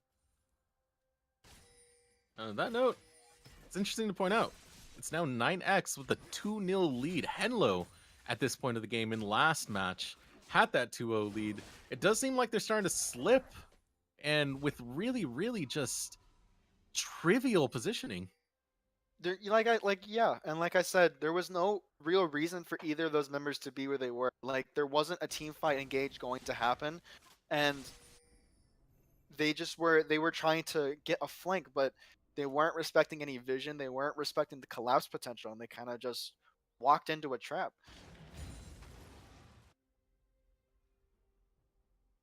We can see though that the CS is relatively equal, and now so is the gold. I mean, not even a full 1K behind. Like, looks like 400, and it's just I'm not sure what to attribute it to, other than the fact that the kills are relatively even. The CS is also relatively even.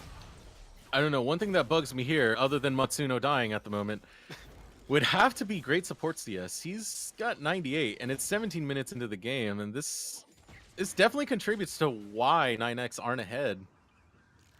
But I mean, if you look at the average CS for everybody, that it's not really ideal for anybody.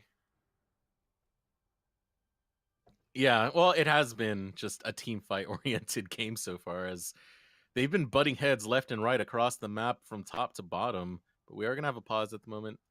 But if you look at what they're fighting over, it's not necessarily worth the fights that they're having. I mean, the first turret had already gone down when 9x decided to overstay there. There was no real reason for them to fight that. And if you look at the fights that they had mid, I mean, it weren't even fights. They were just people being caught out for pointless reasons. There's no reason for this to be happening, but I guess 9x realizes that the only way to get objectives is to force them 5v5. Yeah. And it's working. They forced the 5v5, they got the picks, and they've taken every outer turret thus far. Baron's going to be spawning in 2 minutes. Infernal Drake is going to be spawning in a minute. So they're going to have to start positioning some, not necessarily now, but they're going to start positioning some vision and getting some wave control set up to where they can effectively contest these. This 9x. Go ahead. I'm sorry. Go ahead. Okay. 9x definitely wants to try to get these Drakes, but they actually have a gold lead. Oh, you gotta be kidding me. Not again. Matsuno having to burn his flash, caught out of position again. 1-3-3 is his score. Almost went to 1-4-3. Just in the weirdest positions for no reason. I mean, he's walking around in their enemy jungle like he owns it. And this is where the game gets kind of scary for 9x, though, because even though these kills are happening, they don't have that big of a gold lead. It's just 1K at 19 minutes. It's not that big of a difference, which means if you give Henlo an inch, they're going to take a mile once they win a team fight. The gold's just going to accumulate so fast because all those outer turrets are still up.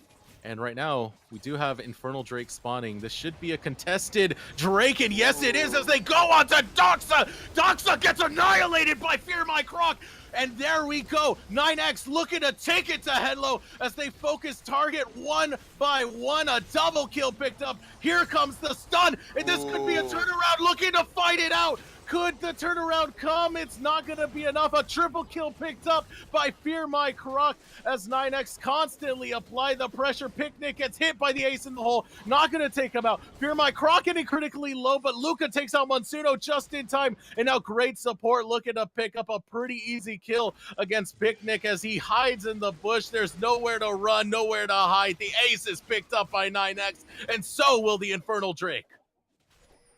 Man, what a fight. Honestly, I think, based on what I saw, I think that if Sanji had waited to recall his ult until after the Ornn ultimate had hit everyone in the group, that would have been so much more damage applied that they could have potentially killed Free Wi-Fi and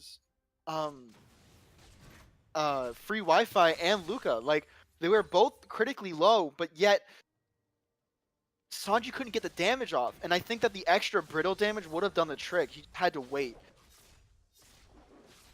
And another big thing about that entire fight, even without the Sanji able to get off the damage, was Doxa getting caught out. We saw how critical Doxa was in game 1. He absolutely put on a clinic in the early to mid game where he just dominated, went like 5-1 so early in the game. They targeted him, and they knew that once he's out, this team's no longer a threat. We can most likely just take him out. Even earlier in the game, they had a 5v4, and Doxa, taking on a 4v5, cleans house with a beautiful Zero ultimate. Take him out, you win the game. This just reminds me of Worlds last year, is that when Faker got caught out, you know, that was it. Their team just fell apart.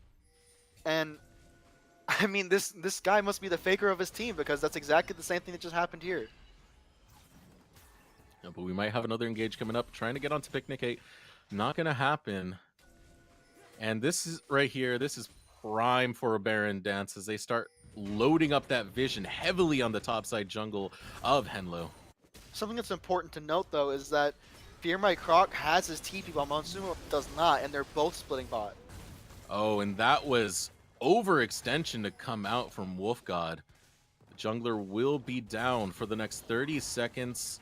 It does give a window of opportunity just to clear out that vision, and that's something they need as this Baron dance starts to come into effect.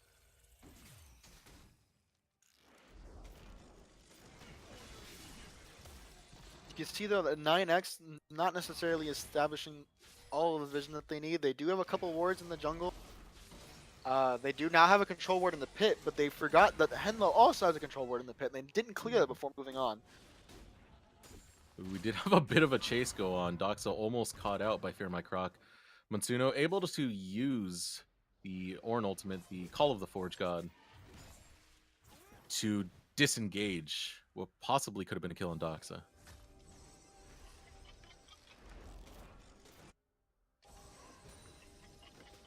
And this is one of the interesting things, by the way, about great support. Taking the Zilean, you look at his score and you're like, oh, it doesn't look that impressive. He's not actually that good. But the fact that those assists are there, the fact that he has the kill participation he has, oh, stumbling my words right now, is actually exactly what he wants. This is the type of playstyle that you go on Zilean. You're looking to affect the game in a completely different way than just your standard mid lane carry. Right. Once again, you can see this. You can just see this vision control and this dance around the Baron pit that you really only see in higher elo plays. Well, I mean, which this is pretty high elo. Right, and that, you know, that's what that's what I meant. Like you don't see this kind of emphasis on getting this vision unless the team actually is coordinated. And this is what I like right here. Henlo are kind of playing this Baron dance the right way. They're using it to also set up a siege in the top tower. But the response out of 9X is they're going to look to siege up the inner mid lane. And bot lane. I mean, their bot lane, their tier 2 bot has already gone down, and they're primed to take that tier 2 mid. And all Henlo got out of that was the first top tower. It's definitely not worth it. And they have to watch the way they play this. You can only give and take so much, but right now they're just giving. And now, yep, that's 2 towers down. 5-1 towers in favor of 9X. Fear My Croc is playing dangerously far forward there. But it's been working. 5-2-4. Yeah, And yeah. especially in the last big team fight, he was a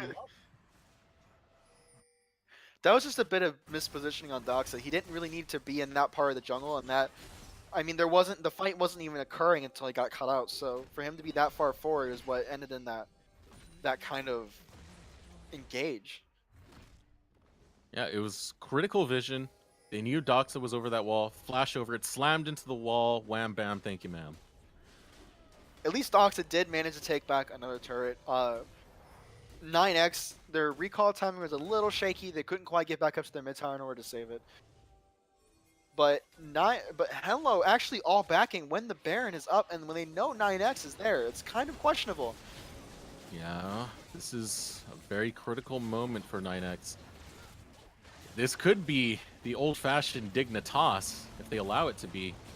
And it does look like an engagement is going to come out, knocking up 3 with the Forge and a flash forward out of It's the Afternoon. But there comes Fear My Croc, retorting with that Gnar ultimate. Unstoppable, the Ragnarok Picnic trying to do some work, and Doxa comes up big as he's destroying everyone. This team is annihilating 9X as they set up to do the Baron. I mean, I criticize Henlo's recall positioning, but it ends up looking like they made it back way faster than 9X ever could have considered. Oh my goodness. This is what we're talking about. Henlo, you give them an inch, they will take a damn mile if you allow them. And Doxa, he just got going, and you know he's not going to stop until this Nexus is blown up. We also saw huge damage coming out of Sanji there. I mean, that fight was incredible. I mean, the Ornn ult set everything up perfectly. They all got stunned. They all got knocked up there. Tark flash forward for the stun. That left Doxa the time to be able to walk around and flank them. Oh, that was the nastiest of flanks, really. Absolutely devastating. I gotta give it to It's the Afternoon, though. Even though Doxa looked like the main hero of that flash forward stun was immaculate. And it procced all of the brittle on all 3 of them, so it stunned them for even longer than it normally. And it led to them being stuck there for so long. And Xayah and Sanji and Doxa just both putting an insane amount of AoE damage on all 3 of those members just sitting there.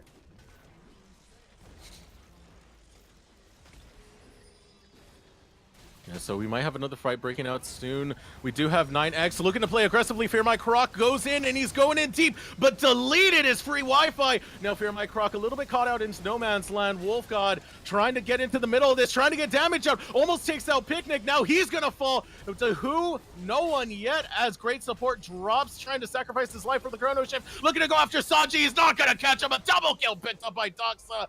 And this is so good for Henlo as they get another ace and look to set up for this inhibitor. I mean, man, that was just an amazing team fight. But if you look at it again, it was Fear My Croc. He jumped in, he ulted in, and he ulted just the turret. He didn't hit anybody else. That was the main problem there. He used such a high impact ability, and he just completely missed the whole team. And this could be the game. Should be the game. Nexus will be exposed now. Free Wi-Fi looking to go in, knock people up. Nexus exposed 28 minutes into the game. Henlo come back from a very rough start to get a very dominating victory. GG, well played. Oh, you force him out of all of his picks, and he still picks something else, and he still carries. It's absolutely bonkers. Absolutely. And even though his effect on the early game was, it honestly wasn't too much. Not When like he finally found that window, right. he broke it open, stole the apple pie, and ran. See, what Doxa looks at, and what other people don't realize, is that you have to make sure your positioning as the peels, like the peeling champions in a team fight, is always correct. Because what Doxa does, he just waits until you walk away from your carries, and then he just annihilates them. He goes from behind to the side, in front of him. It doesn't matter what direction. He just gets onto them and just it just blows them up, and they're gone because they don't have the positioning that is needed. They're not either far enough away or everyone else is too far in the front. And he recognizes that and he jumps on it every time. Another thing to point out here, one of the hidden valuable players is actually Sanji. Even though you didn't see the big plays coming out of Sanji, a lot of that damage really did just rain out from Sanji. If you take a look at the damage charts, really ahead in damage, making 21k. The next one was 16k with Fear My Croc. And it's that consistent damage that worked out, getting a 717 score. Wasn't flashy, but did the job of an ADC. That's you can appreciate that at least. Right. And I mean, in that last team fight, I wasn't quite sure what 9X was trying to accomplish. I mean, you had the engage onto a team with Baron and Drakes, and you decided to go in on that anyways. But for what? Like, you had the Gnar ulting practically nobody. You had Zillion ulting the Volibear instead of like one of his carries, who, by the way, Doxa annihilated again.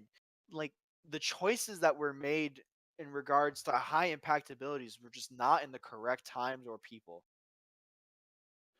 And on that note, we are going to take a little bit of a break as we get into game 3. Once again, Henlo taking it 2-0 so far. We do reach match point. Will 9X finally find their moment? We'll find out right after this break. See you in a bit.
And we are back. Risen Esports Champions League semifinals. Henlo versus 9X. Henlo taking the first two games in a dominating fashion. The second one of which, 9X, almost able to conquer out Henlo finally until they give up one team fight, and that's all it takes for Doxa to get his team in the lead. But now we are going to get into Game 3 draft. I am your caster, Desterx, followed by my co-caster, Phoenix Zal. And what do you expect to be changed in this draft here? It's hard to say. I mean, the first game, I think the win condition for 9X was definitely focused on a team fight centered comp, and they changed that up, got a little bit more of a pick comp, and that didn't necessarily help them a lot either. So honestly, I think what they need to have change is what they did already was a Tark ban. Like that was huge. Is in team fights, stopping everybody from dying. Um, but 9X really need to find a way to shut down Doxa. Like they really need to focus on that. And I think they need to pick somebody in the mid lane who is not just a wave clearing champion, but like somebody who can do well in the early game. So not like necessarily a Nivea or a Zillion, but more like somebody who has like early Mm, kill pressure because you want to get that lead and they're not getting it. They're letting Doxa farm up and Doxa is just like is going ham on 9X like you wouldn't believe. speaking of trying to shut down Doxa, they're doing the complete opposite right now. Twisted Fate is Doxa's most played champion. This is hella comfort for Doxa. I mean, he's opened it up to be counterpicked, but I'm pretty sure at this point, he's just happy to have the champion. He doesn't even care about the counterpick. And at this point, even if the counterpick becomes an issue, they have room for error. They're 2-0 up in a best of 5 series. If they win this, that's it. Right. 9X If don't they win even get to respond. if they win any of these next 3 games, it's it. Not just this one, but ooh, we're gonna see a No, I was waiting for Henlo. oh, well, right. Yeah. But man, look at that Kaisa pick. That is definitely not something I would think I would see tonight, but it's something that I am glad I did. A very strong AD carry no matter which way you build her. You can go on hit, full AD, full AP, it doesn't matter. She chunks you anyway. However, Interesting grab. I will agree. That is an interesting grab. It's not something that I would have expected him to play when his Zaya was banned. I was expecting more along the lines of like meta hyper carry, possibly Kavaris or maybe even Twitch. I don't know what he plays exactly, but Kaisa was definitely not the one I was expecting. She just came out recently, so I don't know how comfortable he is on. But I mean, at this point, they don't care. They're at match point. just gonna make it the most memey game that they can. Apparently. They're bringing out the pocket picks, even though, yeah, if that's your pocket pick already, Well, we see that Kled has been banned every game, and now they have gotten a priority pick on. And we also seen that 9X, instead of banning mid laners, they've chosen to just completely ban the bot lane, which in that game was a lot more. The second game was a lot more influential than in the first game. You saw that flash Tark stun. You saw all the Tarkles. You saw Zaya chunking people just in the background. Maybe not in the limelight like Doxa was, but man, she was putting in the. So you see those two bans coming out. Okay, I'm actually really interested about this Kaisa pick right now right? because it's been a little bit since Sanji has last played it. It's not something he plays too often, but in the games that I am seeing where he plays it, he tends to do really well on it. So Kaisa is insane. If you can get her ahead, she's just an absolute monster. And especially now with her buffs, she doesn't even need to be ahead anymore. She just needs to be even. And she just wrecks house. It's like a Vayne, but maybe less mobility, but more damage, in my opinion.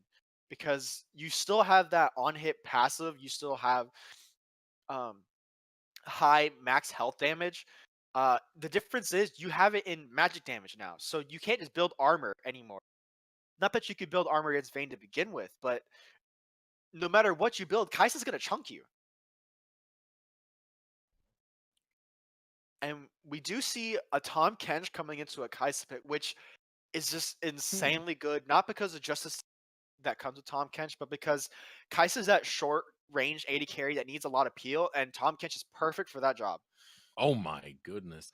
This composition drafted by Henlo says we're going to go in and not give a damn because we have the tools to stay protected enough to kill someone before you get us out.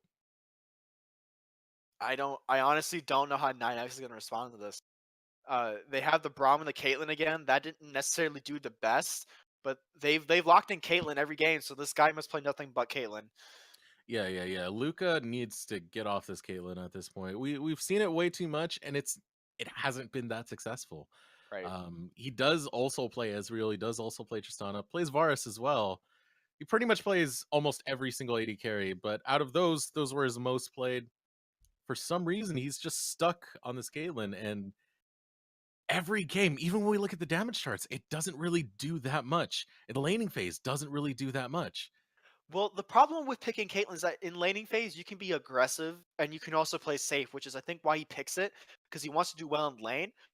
But that doesn't necessarily help him because in the mid game is when she's the weakest, and the mid game is when Henlo takes the lead. And oh, okay, I can't put this all on Luca as well because a lot of that lead that Henlo pick up usually comes from free Wi-Fi mispositioning like mad.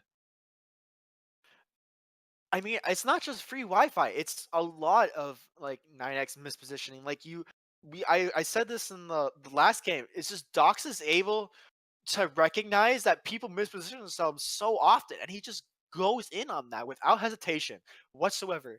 He notices it, he goes in, and he makes sure it's clean. I mean, okay, let's take a look at like the last game. We had moments with was it the last game or the game before where we had no, it was the game before where we had free Wi-Fi on Rakan where No, he it was it dashed was forward. it was last game. Correct. Oh yeah, it was. Yeah. Where he dashed forward and got completely punished for it on what was one of the most questionable near the tower front forward dives we've ever seen. A lot And of these games he's not really having the effect that he should have on his champions, and it's what's causing just keeping it in the early game that lane to start to fall behind and fall apart. right, and the problem with the bot lane is that you tend to not be able to really tell if it's a support, the AD carry, or a combination thereof that is the problem. You can't tell if it's like some one of the person's positioning over another's. You don't really know who needs to fix what. So what you end up trying to do is just try to pick different champions and see if that works better. However, they're not even doing that. I mean, the AD carry is staying statically same, and then you have the support going between Braum and Rakan, who are I mean, Rakan is really reliant on having to jump in and make the plays, and Braum is really reliant on like having to stay back, which he didn't even do in the first game. He was walking forward, trying to be aggressive, getting passive stacks off, which is nice, but you need somebody to protect the Caitlyn because Doxa. We know at this point that Doxa goes in on the carries all the time, and you need somebody back there with her constantly. Well, like a Tom Kench maybe. Exactly.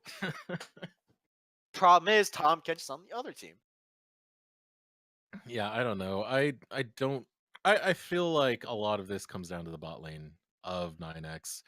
They've had weak performances in every single match so far, and their inability to really flex and be dynamic with their picks is showing a lot, and it's hurting Exactly. them. Right.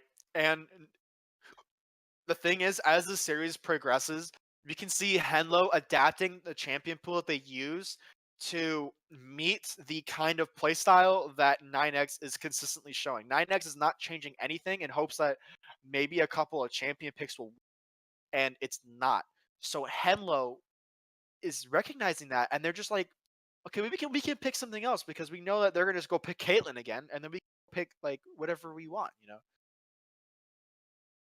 And you to order to be an effective as as in the bot lane role, you need to have champions fill different niches. Like Caitlyn is a really good long range sniper. She has a little bit of built-in CC, but she's like not mobile. You have to protect her. That's the problem. You can definitely pick other AD carries like Tristana, who can jump around the world basically if she gets the resets, and she's safe. She can fend for herself. She outputs high damage. Like you just have a Caitlyn every game, and it forces a team pick around that, and it's not the most effective thing in the world. Especially when they first picked Twisted Fate. You know where Dox is going. You know Oh where yeah, he wants that gold card to land. exactly. And it looks like it's a karma mid as well. So maybe this time they recognize that they need to have more appeal around their bot lane for that second support mid lane. Uh, but once again, I mean, 9X is picking that mid laner who is kind of just like a wave clear support. They're not. It's not necessarily a pick that would win lane, and that you can't just keep giving this lane over to Doxa for free. Yeah, I mean, okay. To be fair, great support has had a pretty good showing so far in this matchup. It was a decent showing with the Neovia.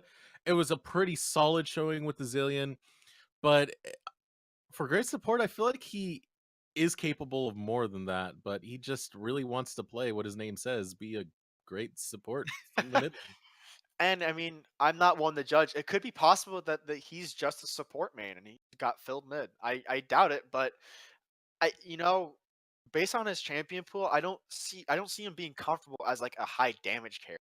And you know, with 9X picking these support mid laners and these less than optimal bot lanes, I mean, you have two different carry roles kind of being neglected in terms of picks. And you can really see the damage starting to differ out in the late game when Yeah. you see those supports. Difference between the supports trying to help the AD carry, and then having two different damage carries on the enemy team. Like it can't contest. Not at all. And you know what? I'm gonna jump straight to the predictions here.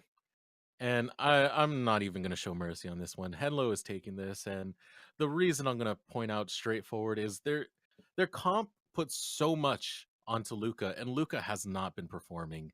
It's not going to work. Henlo's should be able to take this quite easily. How about you? I mean, I want to balance the scales, and I want to say 9X has a chance. I mean, in any game, there's a number of things that could happen that could go wrong with the enemy team that would give you a victory. And I believe 9X. I mean, if they play it right, they can definitely win. But if I'm going to make a prediction, I mean, I'm going to agree with you. Henlo is just going to clean sweep those 3-0. Yeah, I mean, even in the last game, there was a very established dominance that was going on with 9X, but even with that, they couldn't get a major gold lead. They lost so many towers and they were only like 1k gold ahead. How in the world does that work out? And eventually 9X, they lose one fight, and that's all that was needed for Henlo to take over the game because they got all those towers. They got gold in their pocket. They instantly took a gold lead when they were behind for so long of the game. I can't see 9X winning this. It saddens me to say that because And, I would like to see some kind of and right, and I'm not like I would love to see 9X come back from this. I would love to see them get something different, better in their heads. Maybe honestly, I think the jungle pressure in these games has not been that optimal from either side. There have been certain plays that have been made, but if you look at the majority of first bloods and deaths and like early deaths, it's not because of jungle pressure, it's because of like skirmishes. And while skirmishes are important, I think that 9X really needs to have their jungler make more effective plays. And I mean, Lee Sin's okay for that. I mean, with removal of Tracker's Knife, it's a little bit more difficult. But if he's a good Lee Sin, he can definitely make those plays even when people are, quote, safe, like under their turret. But that also puts a lot of pressure onto 9X because Lee Sin, well, yeah, he's great. He does do the early plays. He falls off so hard in the late game, even towards the latter half of the mid game.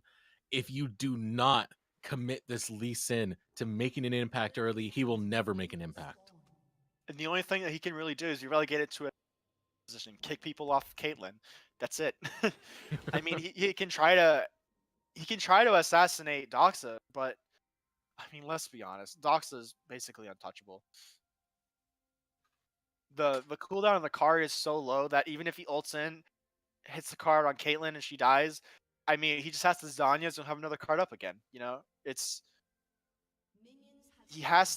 Lee Sin has to be able to change the course of this mid lane because we can see that if the mid lane doesn't snowball like it has in the past 2 games, we might see the difference that will make or break the game. Oh yeah, absolutely. If Wolf God does use that early impact, it's not too hard to catch out a Twisted Fate, especially if you burn his flash. It should be free kills from right there. Just keep ward hopping over their Raptor camp and kicking them into the Karma. Well, If they could do that. see, here's the thing though. Like I said before, is that the Karma is not necessarily a damage carry. She doesn't have kill pressure. You have to rely on Lee Sin to either do damage or you have to rely on the Twisted Well, Fate to have been poked down beforehand.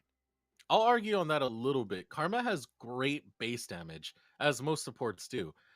Early on, it should be pretty effective. It should be enough to deal with Doxa and start trying to get those early kills if they're able to set up that position. But as the game goes on, that's where the problem comes in. That's where we see the damage be less and less effective. Right. Unless of course he builds full AP, and by that it's a little bit different. But I sincerely doubt it because it's Karma. I mean, you can build damage all you want, but the only thing that's going to deal damage is your Q. You don't. It's not a very optimal itemization. Yeah, and then we were just talking about that base damage, and right away, Doxa eats a nice, good helping of it. It's interesting to note that both Doxa and Great Support both took minion team materializer. They're just looking for that crazy wave clear mid. Which for Doxa, I think that benefits Doxa more because if he can wave clear quick enough, he can get an ult off on one of the sidelines. Oh, I did just notice that Doxa took the spellbook. Yes.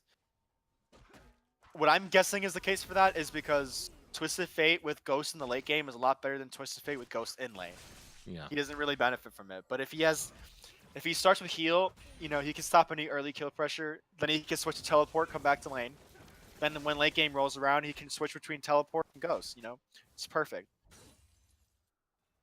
So there we go again with a lot of the pressure coming out early from free Wi-Fi. This time it is working out for him. And a lot of this is due to the weaknesses of Tahm Kench. Usually when you put a Braum against another melee support, that's when Braum does start to win out the lane. The problem is when it's a ranged support, that's when Braum has trouble and kind of just waits for that spike. Luckily for him, going against the Tahm Kench, it should be an overall winning lane for Luca and free Wi-Fi. I must have spoken too soon because we can already see that Great Support is just putting the damage on Doxa.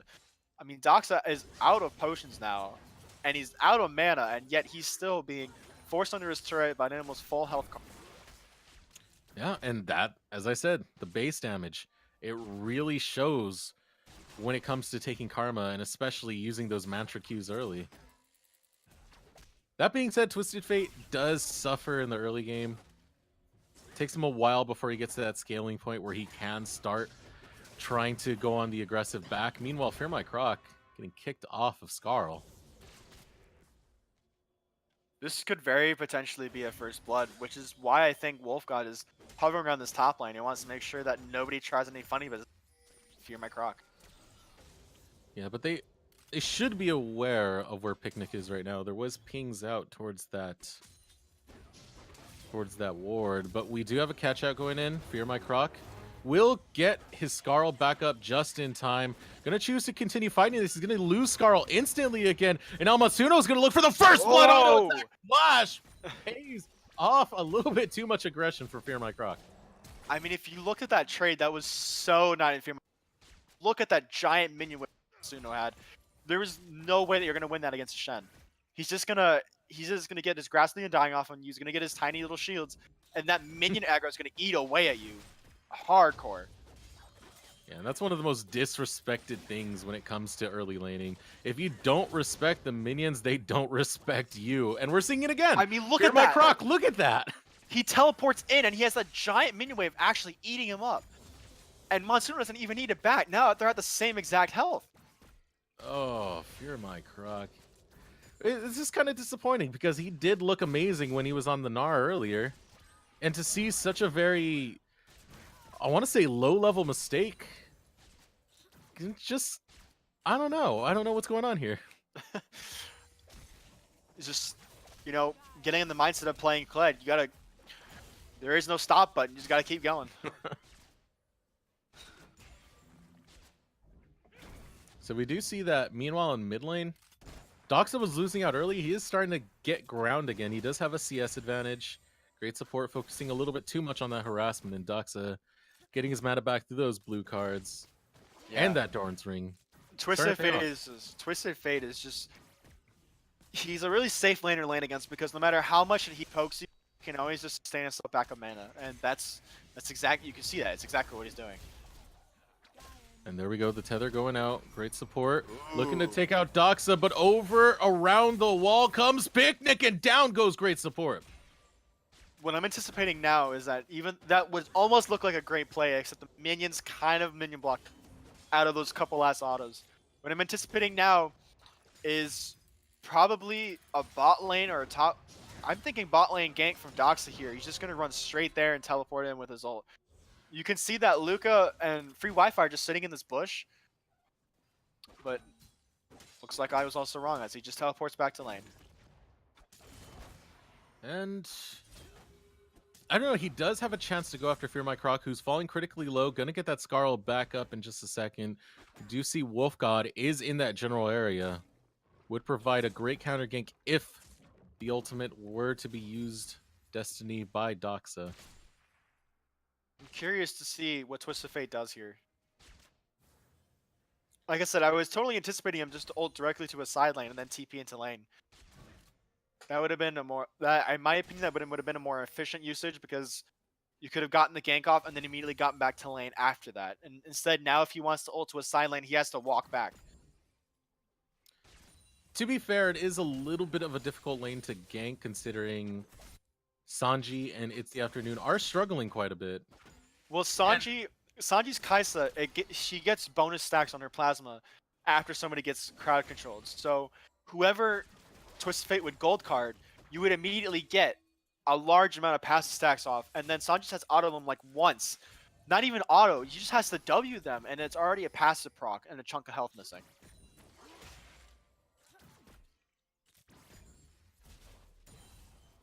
So still the game continues on, and once again Doxa. It took no time for him to just start working that lane. Oh, we see Monsuno not respecting the Kled damage there. Yeah, he was going to get punished quite a bit, but so is Fear My Croc as he's going to lose Scarl part of this, but he's going to flash forward, gets the bear trap on a rope kill, and now Glacial Fisher going out. We do have the Destiny Gate coming out from Doxa, but he chooses to go after Fear My Croc. He's got to run for it. He's got to try and find a gold card. Will he find it in time? Oh. No, he does not, as Scarl's used, and now Doxa's caught out as Fear My Croc bear trap on a rope, able to push him back. Does get the gold card in time. Choosing to turn this one around because Picnic's here. Picnic using the ultimate to gain ground and take out Fear My Croc. But now in the bot lane, we have a lot of trouble going on. As Stand United used onto Sanji, kicked back Matsuno, able to knock up Sanji in the process as well. But that is a successful defense thanks to that Stand United. I mean, Oh, is he still going for it? He's about to get caught out very hard right now. Yeah, Wolf God. They're gonna go for the jump. Chose not to go for the taunt. Was Matsuno. It was on cooldown. Oh, never mind then. Yeah. Would have been a very good play Now had it look not who's been caught on out. Now we got a great catch on a great support. A little bit too free there. You gotta respect that. At the end of the day, Karma can only do so much. You don't want to go too deep, especially disrespecting an Evelyn who can be anywhere at any time. And we see that attempted Q smite to come out from Wolf God using the smite way too late. It's the thought that matters. Oh yeah, definitely. It's interesting to, like, now that I think about the team comps a little bit more, I'm seeing that with the Kaisa being such a short range carry, but such a hyper carry, it's like it's the same comp as if you would build for a Vayne. You build a lot of peel, you have the Shen ult, you have a TF as a backup peeler, you know, he has the gold card. I mean, then you have the Tom Kench, like, the Kaisa has a lot of protection, and with a lot of protection comes a lot of damage. I mean, Lee Sin has to either go in on the carry or stay back, so that basically just leaves Karma Poke and a Kled ultimate. And a Kled ultimate is easily countered by having a Shen ult. You can taunt him away, you can land your W, and Kled's completely useless. I mean, in the end, it all depends how they play it as a whole. Exactly. If they're able to burn out what they need to burn out before Fled's able to get in, it can work out perfectly fine. I mean, we see how strong Fear My Croc is despite going down early. And that is a Water Drake picked up on the side of Henlo. First Drake of the game. Man. I'm just looking at this in game, and I mean, Henlo already has a 4-1 lead, and that's just on match point. That is not what you want to be seeing in your early game. Ooh, this is where it gets really, really dangerous as they choose to go after Matsuno. Matsuno unable to live not long for this world as Wolf God picks up that kill. Look at that rotate. Right. Surprisingly, I mean, Wolf God is not it's not putting the amount of emphasis I thought he would on mid lane. Oh, great support gets caught out. A dash forward coming out from Sanji, and that's going to be the end of great support. As well as first turret in the turret race going in favor of Henlo. Like I was saying, I didn't expect Wolf God to be really putting this emphasis on Fear My Croc, but it looks like that's exactly what's happening. Ooh, this is a very feisty play to come out of Matsuno and Doxa as they go hard on the Wolf, as well as Fear My Croc, trying to get more autos off, but you're not going to get that Scarl in time as he drops to Picnic. Oh, just another overstay. I mean, you saw Wolf God and Fear just sitting there waiting for the teleport to come in. Like, you can't be doing that. You have no vision of the river. You just put a ward in the bush in the tribe, but that's not what you need. You need to be able to know whether or not people are actually coming to help. I mean, you didn't even respect the Twisted Fate ult, much less. Like, I didn't think they could win the 2v2. They must have anticipated something because they were going for that kill way longer than they should have. I mean, once the teleport comes out, and it's that ballsy of a teleport, you have to suspect something big is coming. Exactly. Yeah. Shakes in my head. To just sit there and wait for it to finish, I mean, that's such an obvious bait, and they just took it. Hook, line, and sinker. That being said, it does look like the grave is being prepared as Henlo putting the nails in the coffin of 9X early in this game 3. Now Doxa walks into a bait bush. Fear My Croc going hard after Doxa. Doxa looking to do a little bit of the fancy feat, and there comes the Stand United. That's what we were talking about earlier, but great support able to get onto Doxa. Down goes Picnic as well. That's a 2-for-0 exchange so far in favor of 9X. Trying to pick up one more kill. Sanji gets one, but loses her life over it. Now Wolf God gets eaten by It's the Afternoon. Instant afternoon snack is what it happens to be. As Fear My Croc trying to get away, dashing over the wall is Monsuno. Down goes It's the Afternoon, and this is a change in tempo that we did not see coming as Henlo lose 4 for 2. Man, Doxa going down in the middle of that fight, and then Kaisa practically inting for that second kill. Is just not even a second kill, just the one kill that he got onto great support. Was it really worth that? I mean, both of your carries are down, and then you have to rely on just an Evelyn for damage. It's and they're playing with their greed, not with their heads. And you gotta give it to great support, though. He was in the right place, right time to pick up that kill on Doxa, who was already looking to outplay the living crap out of Fear My Croc. He almost would have, but they just did not anticipate the karma coming in from the side. Yeah. And to that, the only thing you can attribute is a lack of warding. I mean, look at the river, look at the jungle. No wards have expired recently, which means that they just didn't have the warding. Here we go with the gank onto Doxa. Looking to continuously put that pressure onto Doxa. Here comes Wolfgod going after Picnic. Almost takes him out. A flash forward coming out of Wolfgod. Almost the end for Wolfgod. Able to survive with a slither of health. And over the wall. We almost see the kill. Flash it over and follow it. Doxa's a madman. Now his flash is down, though, so he has to be extremely careful about what he does. Extremely careful indeed. Not as careful as Picnic needs to be, though, as he gets caught out by Fear My Croc. Fear My Croc's actually going to be the big component if 9X are going to be able to win this. Now we can see why they've banned Kled every single game so far. Decided to leave it open because they thought they had this in the bag, but I'm not so sure anymore. Yeah, it's a very... It's cockiness to come out of Team Henlo. Really, you can tell by the way they've drafted. They've picked very disrespectfully. You can tell they don't respect 9X at all. I mean, the Kaisa pick, even though it's good, it's like it's so freshly new that you can't be as comfortable with her as you are with your other champion. Let's see if that disrespect bites them in the butt as this game continues.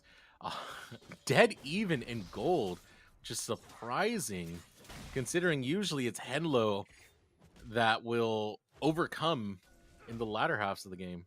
But it's interesting to see where the gold lays, because you see the great support has the 4 deaths on the team, so it's not there. But you see that Caitlyn has a slight CS lead, Lee Sin has a slight CS lead, and somehow that makes up for the difference in kills. Like, it doesn't make a lot of sense, but the statistics are there. I mean, a lot of this does come from Doxa, who has been all over the map, is accumulating kills and assists, and does have that lead, a very strong gold lead, against his counterpart, about 1.5k ahead.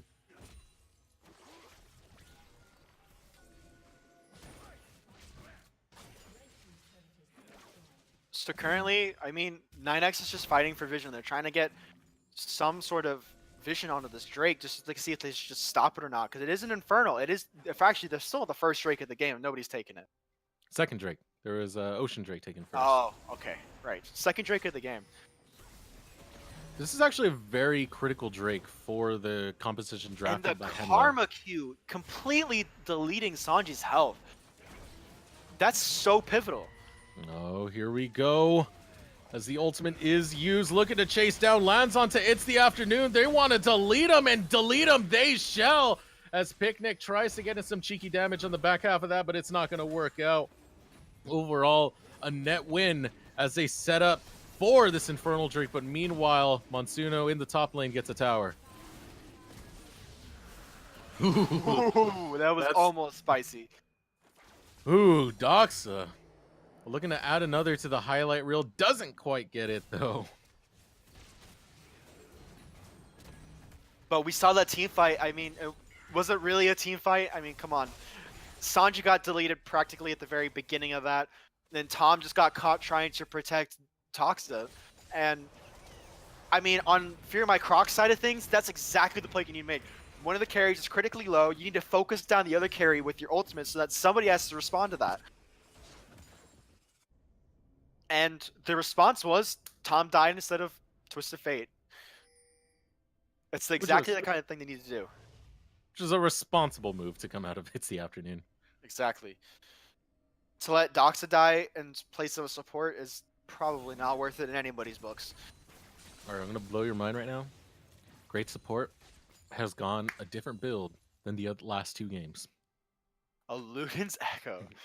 Extremely interesting. Although it does synergize really well considering you only have one ability that does damage. Well, Yeah. two, technically.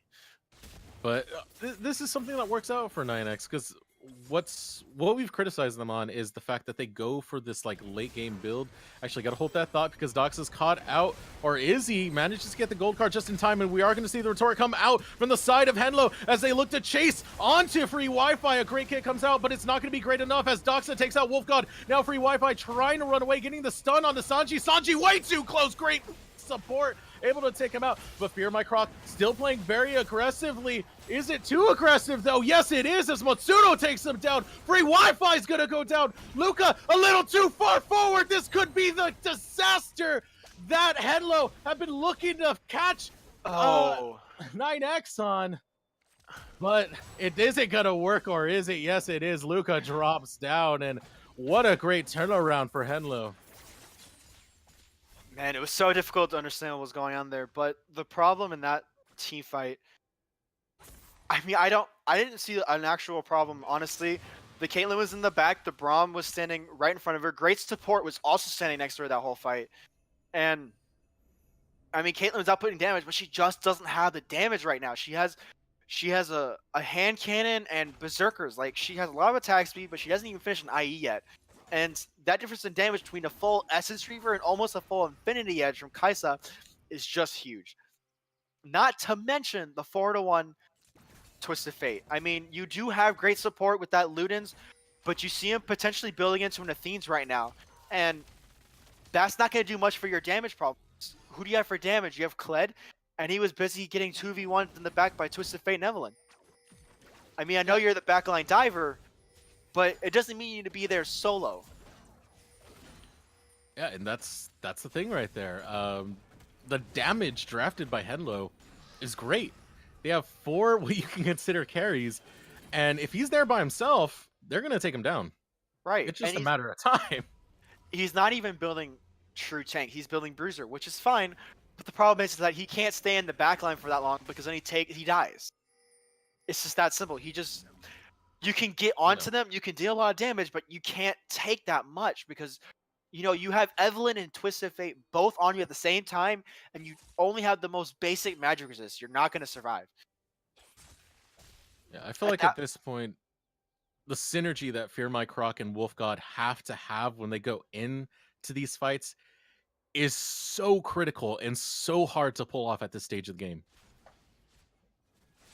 Right. And, you know, Fear My Croc is the main engage on 9X's side. I mean, they kind of have Braum, they kind of have Lee. My Croc is just by far the person who makes the shot calls. And in order for it to be successful, he has to go in, and then he has to respect if his team is following him or not. And it's just a matter of positioning again. He has to make sure that he's not going in solo. He has to make sure that he either gets the follow-up or he backs off.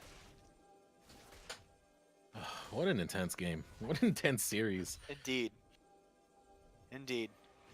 I mean, in every game, it's always the different people making just these insanely good plays. I mean, we also obviously have Doxa, but then we have Sanji. My Croc has made some exceptional plays. And we have great support just coming in clutch in the most unthought of times. All in all, it's so interesting to see who will be the deciding factor. It's going to be such a shame if this goes to a 3-0. Right, like I want to see more of this. I want to see 9X figure out how to respond effectively after they've had 2 or 3 games worth of, you know, practice basically. And we do have a possible catch out onto Fear My Croc. He does use the ultimate, is going to get caught out, but he's not the one that's caught. It's going to be Picnic who gets deleted. Now Monsuno on the run as great support, looking to come in and back up his teammate. But here comes Sanji out of nowhere, deleting Fear My Croc and changing the way that game was playing. Now we have a teleport coming out for Matsuno and a potential Baron attempt maybe? Nope, just looking to scare away 9X. Yeah, I wouldn't anticipate a Baron play there either. The only people they have up there are the Tom and the Twisted Fate, and Twisted Fate does not have enough damage to to take down the Baron while Tom's tanking. And Tom's not even, honestly, not even that tanky yet. He just has a locket, and he has his Eye of the Aspect. Oh, that sidestep. Oh, that was beautiful. Doxa just looks so good, man. This guy's on fire. Personally, I've never really been a fan of the Rilla on Twisted Fate, but he's somehow making this work extremely well. Then again, I mean, we've seen Doxa make anything work in the series, so Yeah. 3 different champions with the same result. exactly. He knows how to position, and that's what we've been saying 9X's problem is the whole time, is just their positioning. That's really it. When it comes down to it, there's a little bit of macro issues in there too. Well, I mean, let's face it, at the end of game 2, deciding to go in on a fight with a Baron buff team, I don't know about that. Yeah, that was extremely questionable. I mean, at that point, you really should have just stalled. I mean, you had the Zillion, and granted, while Baron buff minions take less magic damage, he can still clear. You didn't need to force that fight when you were going to lose it. And the Destiny is popped. Looking to spot out where 9X is hiding. They are kind of rotating towards this. It doesn't look like they're going to go for the fight, though. They don't really have a solid front line to establish yet. It's important to note that Kled is actually coming up from a flank route, but where his positioning is, he can actually go behind Henlo in the jungle and come up behind them and assassinate the backline. 25 minutes in, and we're already getting to the Baron dance point. And right now, Fear My Croc is actually in a lot of pain. From a full tank Shen, that's not what you want to see at all. Yeah, but he's really starting to gather up on that armor, but now here comes a fight. Fear My Croc in the middle of no man's land trying to back out. So is Wolfgod as he's able to flash out just in time. And with the Glacial Fissure, they're able to disengage with over the wall. Doxa playing dangerously. Now Picnic's caught out. What is he doing there? Feeding gold to Luca. But Fear My Croc might be the next one to get some gold unless he can get Scarl in time, which it does look like it's going to happen. Doxa going far forward, trying to get the gold card. They're playing forward. They're trying to control the tempo of this. Another flash forward. Doxa's caught out, and this is what they need. 9X looking to turn this around, but there goes Sanji flowing way too far forward. They're just giving away money bags as 9X take control of the map, and this means Baron. Man, that Sanji just practically inting there, trying to get... I mean, I see what he was trying to do. He was trying to ult in, get that Q off on the Karma, get a kill, but he forgot there was the entire rest of their team there. It split up all of the bullets. No damage whatsoever. Yeah, I got no words for that. I mean, even if he had gotten the kill, was it really worth it? I mean, trading your 80 carry for a great support, you know, I don't see how that's worth in anybody's books, and it definitely wasn't worth when you can't even get the kill. Oh my goodness. Well, now that we have Baron on the side of 9X, this changes up the game quite a bit, but really it's going to come down to a little bit of stalling for Henlo to get this back to an equilibrium. I mean, we saw what we saw last game. Is the gold difference is about 1k again in favor of 9X, and the real difference is we need to see if they can push it. But what's really interesting to note is that with Caitlyn, you have a 3-item power spike in your mid to late game, and that's when you start getting strong. But he opts to go for a Phantom Dancer instead of a static shiv. Now that, in my opinion, takes away some of your power. We do have a fight about to break out. Doxa is caught out in the middle of 3 members of 9X, and they're able to take out Daga. Luca picking up that kill. They're also going after Matsuno. Matsuno running for his life. So far, they've only lost. Doxa does look like they're going to lose hits the afternoon, too, as they just parade around him and delete him. And once again, more control established from 9X. And it's a good rotation from them. They're going top lane because they realize that their minion wave non-existent, so they're gonna try to get at least something off this. They need to while Doxa is dead. because that is the carry that they need gone in order to get things done. Yeah, I feel like that's the story right now. Kill Doxa, win the fight. Don't kill Doxa, Doxa kills you. And the interesting thing is that to respond to this, they're not even pushing. I mean, we have Monsuno in the bot lane, but he's not a split pusher. He's very slow. And we have Sanji just going straight up mid. Like, there's no responses. They're going to lose an inhibitor turret for... Yeah, they still have to stand united up, so I can see why they're going with that, but they need to play this very carefully, especially with the way Fear My Croc's been playing. Speaking of Fear My Croc, he does lose his Scarl quite quickly in that fight. Doxa trying to play aggressively, landing the gold card. Here comes Matsuno with the stand united. Are really they going to find...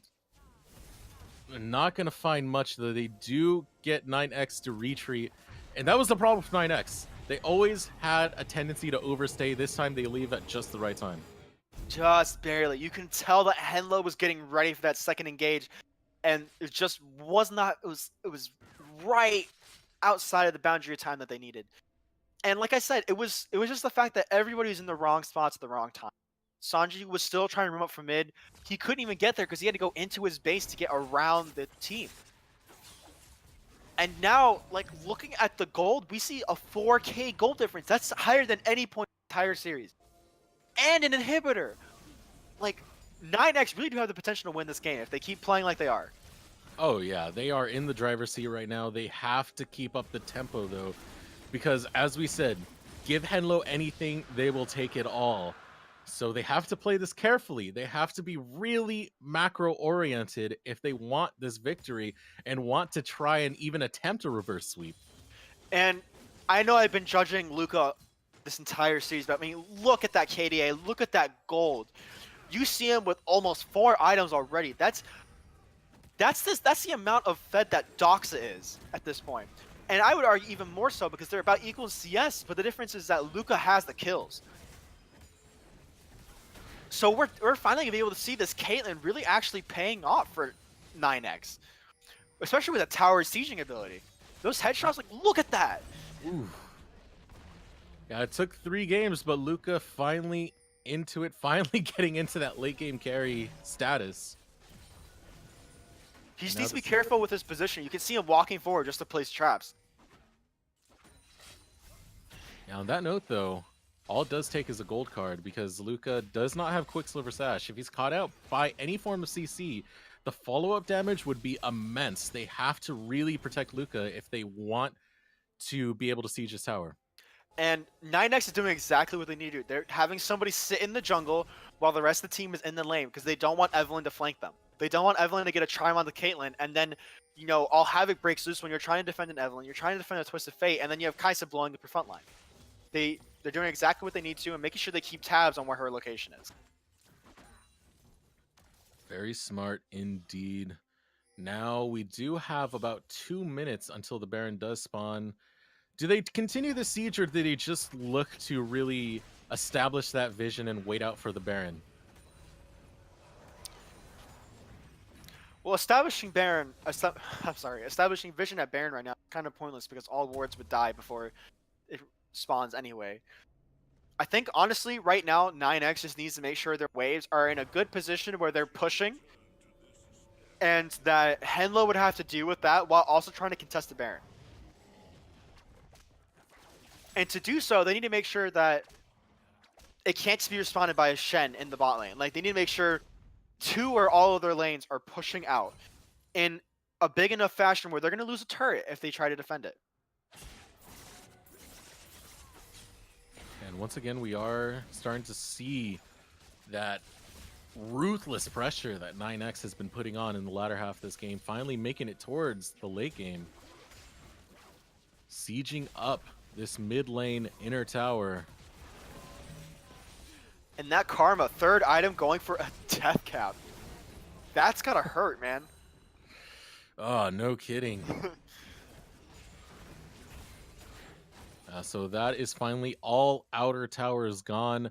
Only 2 more inhibitor towers remain and the Baron spawns in 30 seconds. And it looks like they're going to clear vision on that now because they have their mid lane sort of pushing, but their top lane is actually clumping up. I mean, they have 2 supers on the way right now. And if they let that push anymore, it's going to be another. Like you can see the next wave is spawning, and the inhibitor will be up by then. So they need to make a play now. 9X need to either get the Baron or get the kills because the inhibitor's going to respawn. They're not going to have that pressure anymore. Here we go, possible catch out. I mean, damage onto It's the Afternoon. Here comes the charge coming out from Fear My Croc. Unable to land onto anything, though. They do need to be careful about where Sanji's positioned. Sanji having to flash over the wall. The fight is now breaking out, but Sanji's a little bit too close. Sanji trying to run away as fast as he can. They're pushing forward, but they aren't able to pick up kills just yet. We do have Picnic on the back line. Does not get spotted out. And a very, very volatile engagement going off as the Baron is started up by 9X.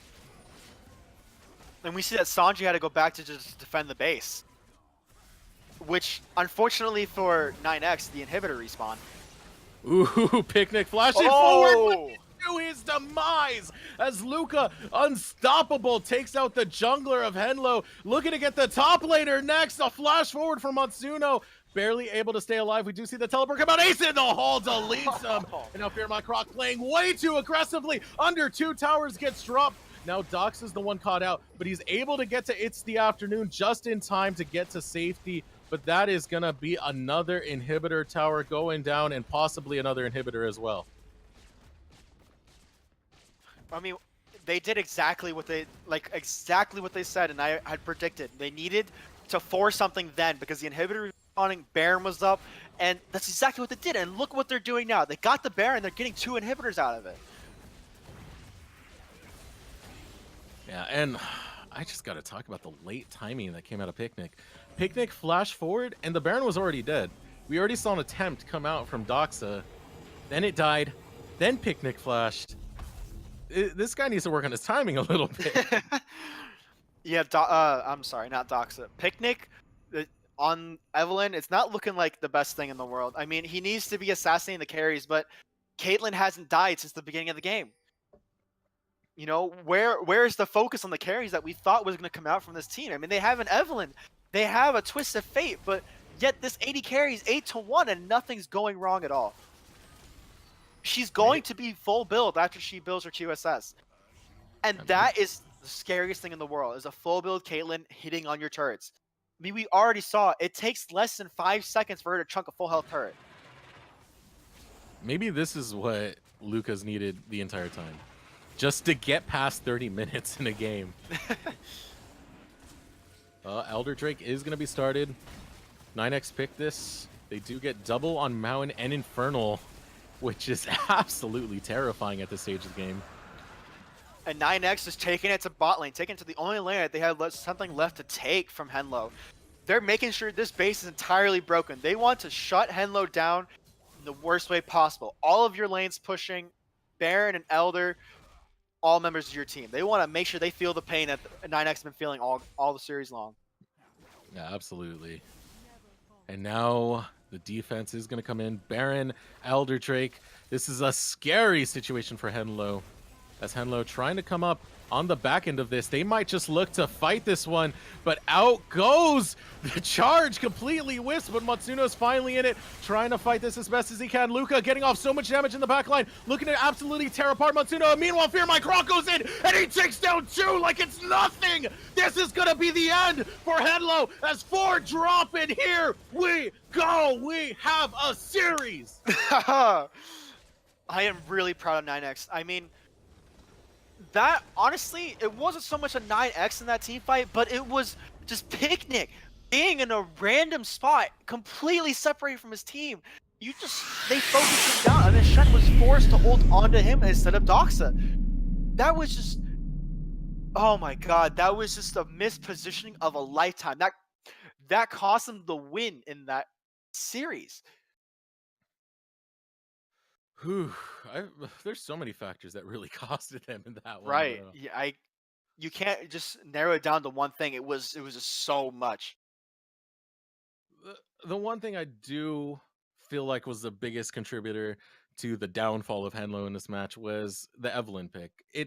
You were talking about it earlier. It didn't have any impact towards, from the mid game onwards. We're talking about Luca. He never got picked off after that first death. They couldn't find anything with that Evelyn pick. The Twisted Fate did its job pretty well, but beyond that, they had nothing to respond to the amount of ridiculous pressure applied through Luca reaching late game and Fear My Croc finally getting his Kled. I mean, I was slightly flaming Lee Sin pick early on, but I mean, look at the damage graph. Lee Sin, who was basically just peeling, out damaged the Evelyn. Like, Evelyn has almost all AoE abilities, and yet Lee just, even Lee out damaged her. Like, that's, man, that's just not what That's you want to insane. be seeing. Yeah. But on that note, we finally have ourselves a series 2-1 in favor of Henlo as 9X stop the clean sweep. Do they find the reverse sweep or do Henlo close it out now? We'll find out when we return from this break.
We are back. Risen Esports Champion League semifinals, Henlo versus 9X. And so far, what a matchup we have. Henlo take the first two, and finally, we get an answer from 9X as they took game 3. We're now on game 4 of this best of 5 series as we enter the draft. And right off the bat, Zaya, Tarek, and Braum Band. What do you think is going to be different for 9X? I want to start off with it. I think for one, they're going to stop with the disrespect because the last picks and bans, disrespectful as possible. What do you think? Well, yeah, that was definitely just a cocky "we got this" game. Doesn't really matter anymore kind of game picks. Uh, this time around, I don't really know. I felt like the karma mid, like even though I was bashing it, wasn't that bad. Hello's gonna ban that out because I guess they recognize that too. But 9X still going for that bot lane ban. They, in game two they banned all mids, and I think they realized that it wasn't gonna work out for them like that. So what they did was they decided, okay, well screw it. We know that Dox is gonna do well on whatever he gets, so we're just gonna ban other champions we think are gonna ruin us. And that's what they're doing. They banned the Taric, they banned the Xayah, and those are really good bans. To answer your question though, change wise, 9X, I don't know. I felt like the Clay was really good. The Caitlyn turned out to be really good in the late game, but definitely going to need something to change around maybe the jungle or support arenas because I mean the jungler has kind of just always been really underwhelming for 9X in all 3 games. Oh, And the Caitlyn ban. All right, Henlo is finally opting to make sure that he can't get onto his comfort pick. yeah. About time, too. Like, Right, took him I three think it's been games. going for a while, but I mean, to be fair, we didn't see Luca pop off at all until that final game. Right, it wasn't a threat, and now he's just like, "Oh, Henlo can't do this anymore." So yeah, we do have that finally banned out, which leaves the Kled open and a KO pick coming out from 9X. This is very intriguing. That was TK. TK? Tom Oh, Kench. Tom. Okay, Okay. okay, there we go. Okay, so that was a Tom Kench pick. Probably a misclick. It happens. It's fine. But the Skarner pick for Henlo. Now 9X actually no, yeah, it has been 9X that's banned Skarner every single time, I believe. So for them not to ban it and then Henlo immediately to pick it, that's I mean, we did say that Evelyn was not the best pick, and I guess that they realized that too, so now he's on Skarner. Oh, they're not. Oh, I see. Okay, I believe they're no longer afraid of the Kled because they switched Fear My Croc to jungle in order for the sub. Really? Okay. Interesting to I say the mean, Kled least. jungle, right? and then the Alistar. So that's just straight off the bat. Lots of CC, lots of tank, lots of frontline. Good potential lockdown comp, but we're gonna see. And Ezreal. Tom Kench and Ezreal bot lane. That is up. Huh. I mean, you'll be safe. Oh yeah, he will. That guy will never die in lane. But man, that's gonna suck for the enemy bot lane. Not that, not that we're too worried about Henlo doing well. You know? I mean, depending on the way they set it up, really, Ezreal's only a threat as well as he can land his skill shots, and Right? Yeah. And they and it, go ahead. they have the ability to apply that pressure if he gets a little bit too close. And oh my goodness, is he going to lock in this Twitch? Oh man, I want it. I want it. This is too good. let's make it juicy. Okay. Well, he locks in a Twitch after a Warwick has been picked. This is a game, man. This is the way it should be. Oh, Henlo's just like, okay, you know what? We're pulling out all the stops. We're picking everything as meta as possible. They want to make sure that they don't accidentally throw this series because they're doing those troll picks like they did last game. Now, Yeah, I mean, last game wasn't too troll, but wasn't the best. I don't see a reverse sweep happening. Just if they dare do the disrespect again, Oh, they so can set themselves up for the wrong kind of game point. you really don't believe in 9x then? Oh, such a shame. Okay. I want to believe in them. I wanted to believe in them early, but it took Henlo to just disrespect them in order for them to take a game. Like it's kind of like season 3 Worlds TSM where they beat Samsung, but it was on a game where Samsung trolled. It's That's why I have a hard time like having faith in this case because the only victory they have so far is the troll victory. They The need Sion. For me to have faith, they have to win this one when Henlo is playing their best, and then I'll probably end up rooting for them in Game 5, where they'll probably lose and crush my dreams, just like TSM did right I mean, I think regardless, if they win this next game, we're gonna be rooting for them in Game 5 anyway. We want to see. now. But back to bans. I mean, we see a Maokai and a Scion ban. So like you said, this person they're subbing in the for the top lane technically. Yes, Torty B subbing in for the top lane, where Fear My Croc will be in the jungle, where Wolf God was. Picking the Shen and then the Warwick, and then they have a Tom Kench and an Ezreal. This guy will not die. This is a very tasty comp for Henlo, though, at the same time, because they got a lot of defense for that Twitch pick. It's not going to be a piece of cake for that Warwick pick to get onto Sanji. Right. You just need to protect that Twitch because late game he will demolish the rest of the team, regardless of how much damage the rest of Henlo has. You make sure he doesn't get jumped on, and man, he will reap you dividends on that. Yeah, absolutely. The spray and pray can just do so much damage so quickly, especially if you pop out of stealth with it and you get that attack speed boost. Oof, man. And then Oof. those true damage takes are annihilated. Wow, we have a Cassiopeia. Oh, they're going hardcore with Oh, it. they heard us flaming them from a distance. Like, okay, no more troll. We gotta try hard as hell here. Yeah, this is about as try hard as it gets, but if 9X can overcome this would be a huge morale boost to them, and they definitely need it right now. Yeah, and I mean, I think honestly, last game in its and of itself was they just proved the entire Twitch channel to everyone else in Risen that hey, we didn't go down without a fight.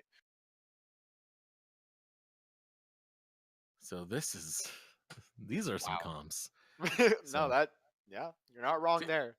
to anyone who missed out on the early part of the draft, once again, the Kale is actually a placeholder for Tom Kench. And yeah, based on his composition, I see a spicy game coming up, but what do you see in terms of who's going to take the W? Well, you know, I really want to say 9x, but realistically speaking, with the amount of tank, CC, and damage that's all just so perfectly blended together in Henlo, gotta say, I think it's Henlo again. Yeah.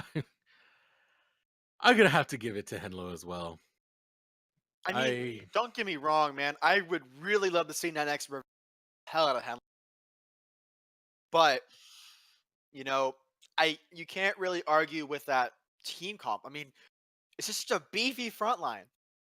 And then you have the All Starks to sit in the back and, you know, I mean, if you look at 9x's team comp, they have nobody to get into the back in the first place. I mean, they possibly have a Warwick, but you have an Ezreal, you have Tom Kench, you have Shen. I mean, I guess Shen could like Twilight dash forward, but then you have a Rise. Like, you have nobody who can like intrinsically get onto Twitch.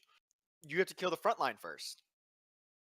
And that's going to be the problem, is that they had such a beefy front line and such a high DPS in the back line that I'm sorry, 9x, but I got to cast them both. and it is, especially with the way they've drafted. I like 9x's comp. I don't like the choice of ADC though. I do think it is nice to see Luca on something different finally, but for the type of win objective they have, I don't think Ezreal works that well with this composition.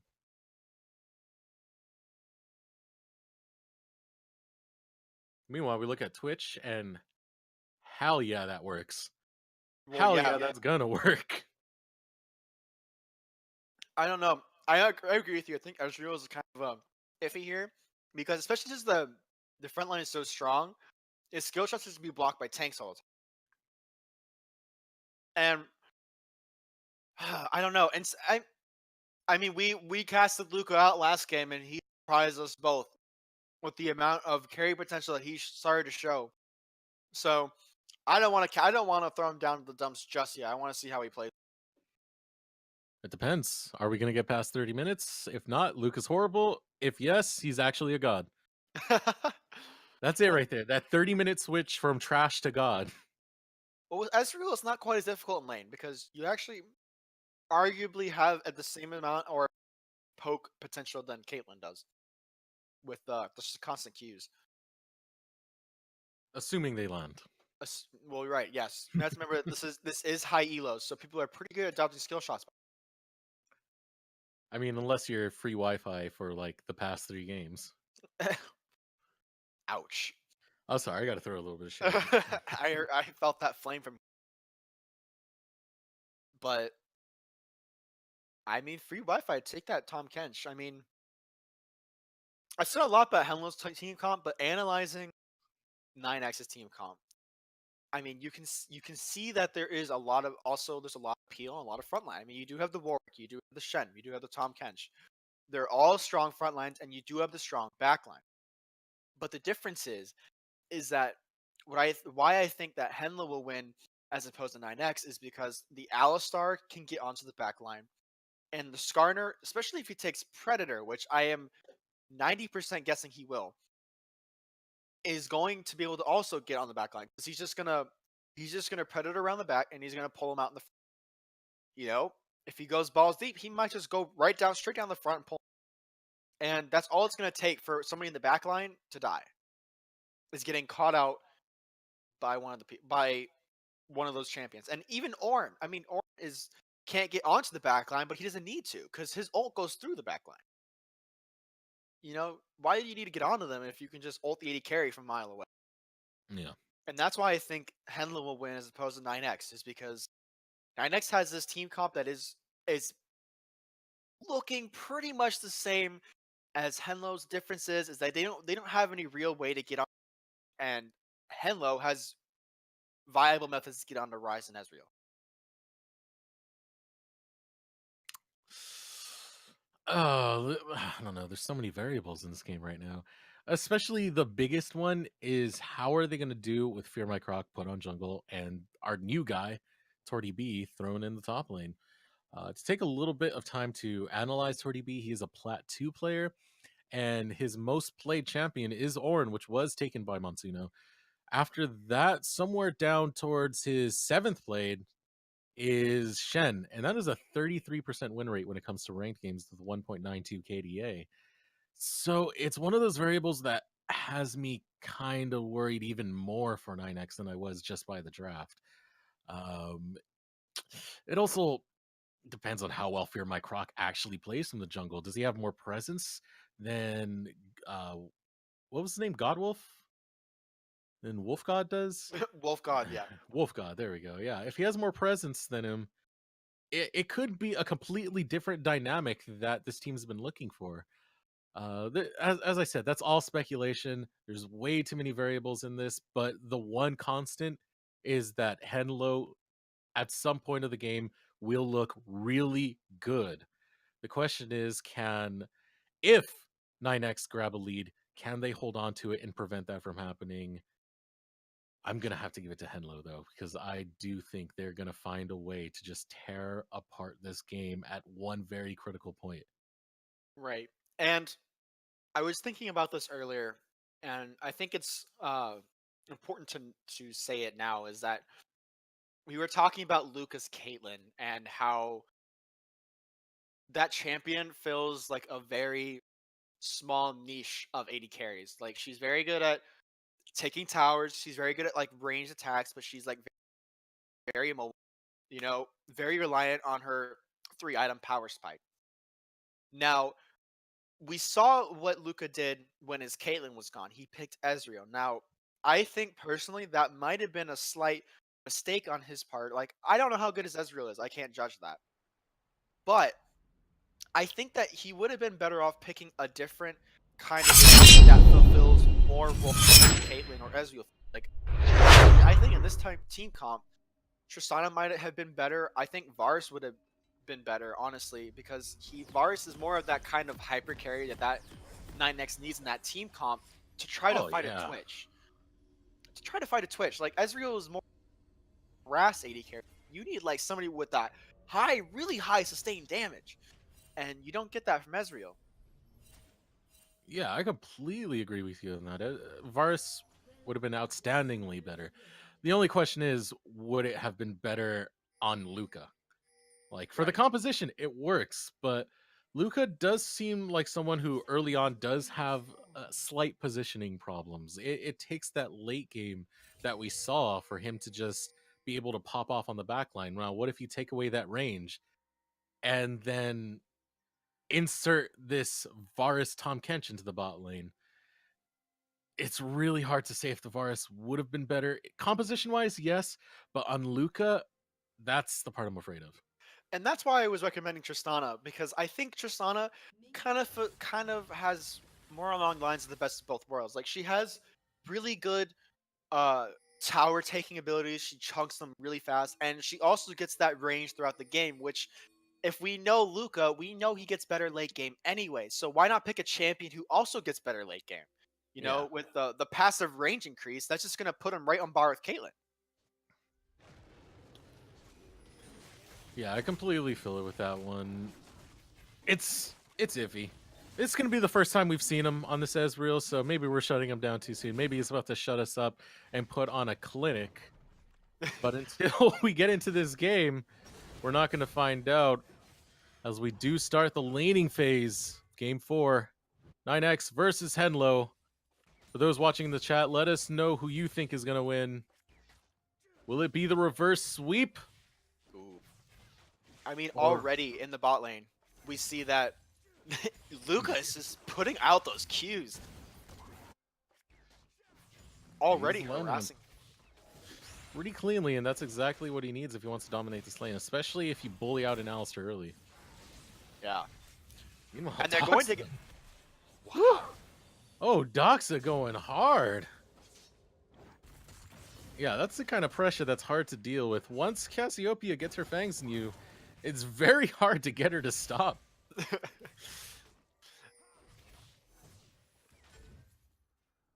So far, it's looking pretty even for... It's important to note that Warwick is trying to go for an invade on the red that It's already Picnic taken. has already taken.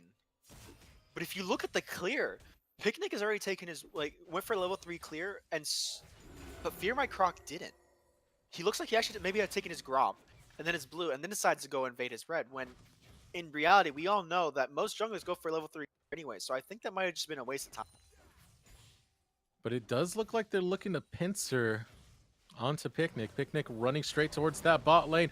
We are gonna see the headbutt pulverize combo, a flash forward coming out for free Wi-Fi, but that's gonna be the end of him as Sanji picks up first blood, having to pop the heal to stay alive. Now Sanji caught out, gets destroyed by great support. Luca flashing forward, looking to get the damage, and here comes Doka. Doka looking to try and help his team, but he's now in a 1v3 situation, using the Scuttle Crab to run even faster to try and get away from this, but a flash forward comes out from Great Support. Great Support has no more mana, but he has teammates behind him, and that's going to be a huge pickup early for 9X. My God, dude. What we thought obviously doesn't even matter, because 9X has already shown us that that's what they changed. Like, they just changed their aggressiveness. You saw, like, in most of the games that they played so far, nothing happens until like 10 minutes. Or like extremely late. And already there's 4 members dead in the first 4 minutes. That's insane. And it's all due to the fact that they saw Skarner taking that Scuttle Crab, and then Rise proactively walked down with him. And then they just had so much more damage because Doxa took so long to follow. Yeah, that was disaster early for Henlo. And it's going to be a rough recovery for them if they can get to that recovery phase.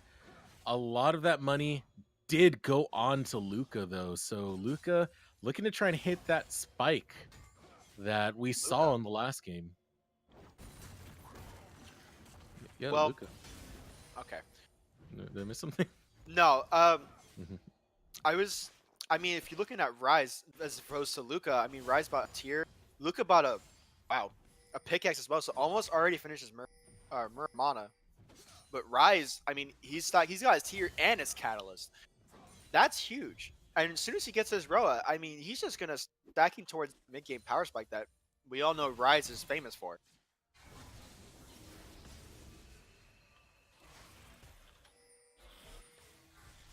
And overall, so far, looking really good for 9X. But now the table's looking to turn a little bit as Henlo looking to get aggressive on the Fear My Croc, but Fear My Croc takes one down before dropping. Now Great Support versus Doxa. Doxa has his fangs in, looking to chase down Great Support. Great Support getting a good trade back, but now Sanji willing to do the backup, and that is what we're talking about. Henlo finds ways to get back into it. They do get a reasonably good trade, but they did lose one for it. Not the end of the world for 9X yet, but it's something they cannot afford to keep happening.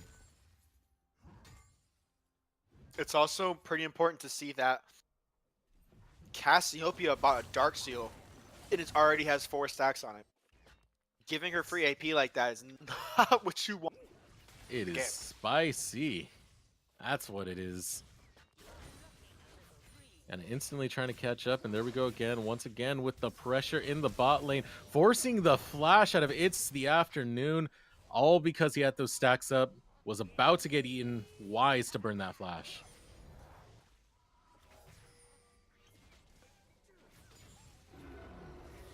I'm honestly surprised we haven't seen Luca on Ezreal earlier. He's actually, it's solving his early game issues. Yeah, exactly. And honestly, I don't know what it was, but I mean, it's so easy to be aggressive with Ezreal because you just throw out those Qs and you just demolish them. Oh, we are going to have a fight breakout. Sand United being used. The Infernal Drake critically low gets picked up by Fear My Croc.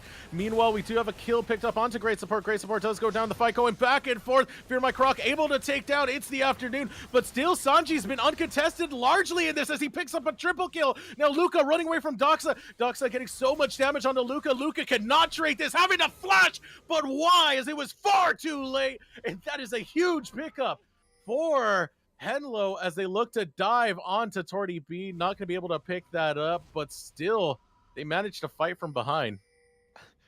A 4-1 Twitch. Oh my god, that's so game-breaking. You can't give a hyper carry like Twitch just an early lead such as that. I mean, he's almost already finished. That put him like on par with Ezreal, if not higher. And he wasn't. The important thing to note about that fight is that Twitch was not even 6 yet. he didn't even have that AoE damage, like outside of his W. And you gave him 4 kills, that's just gonna be so detrimental. Especially when he does get his ultimate. Like, he's already almost finished the item. And Twitch has like a giant 2-item power spike with any edge in his. Getting him started on that path, oh man, that's 9x. You gotta bring that back. Yeah, they had such a great start too, and now to go 4-1 and then just moments later have it go 6-7, it speaks to how volatile this matchup is, but it also speaks to how well Henlo just don't care about advantages. They're willing to take you on regardless of the situation. Right, and it just comes down to knowing when you can go in or not. Like, that's, yeah, that is literally all it is. Is 9x goes in at these inopportune times. And we've seen that with the end of the game too, and they just do things that aren't ideal. And we do have a bit of a fight breaking out. Free Wi-Fi. He's getting critically low. Sanji tries to take him out, but a flash forward as well as a heal coming out from Luca. Meanwhile, Infinite Arrest going on to Doxa. Doxa falls low as well. Trying to fight this one out. Great support. Might have biting off more than he can chew as he drops Picnic, picking up one. Doxa picking up the other. And Henlo is deep in the driver's seat as they look to clear out this game early. The flash forward from the Rise really just do. Oh my goodness, that spray and pray. The balls out of Sanji almost bites him in the butt as he's able to just barely survive getting hit by the tower as well as the True Shot Barrage. I mean, it almost worked. If Ezreal hadn't healed, you know, that would have. Ezreal didn't even heal, so how did he? Just amazing. I have no words for that. I don't know. Yeah. Survived. Dead. He was able to arcane shift away and. You know, that's probably what it was. I thought with the Twitch E, he should have died, especially with the press the attack proc on him already. He should have died, but it was a good arcane shift out. Oh, and look at this. We're 10 minutes into the game, and that's an Infinity Edge picked up by Sanji. That is. And I mean, the funny thing is about that is that there's nothing funny about it, but Ezreal has a 20 minion lead, and yet Twitch is the one who's getting the advantage in this lane. I mean, maybe not in levels, but I mean, Ezreal can't really fight him anymore. Not with his ult up. Yeah. When it comes down to it, the spray and pray with the Infinity Edge, with the attack speed buff from being in stealth, he can mount anyone in this game right now pretty quickly if left unchecked. Exactly. And it's worth mentioning too that the Cassiopeia, I mean, she has her tier almost halfway stacked already.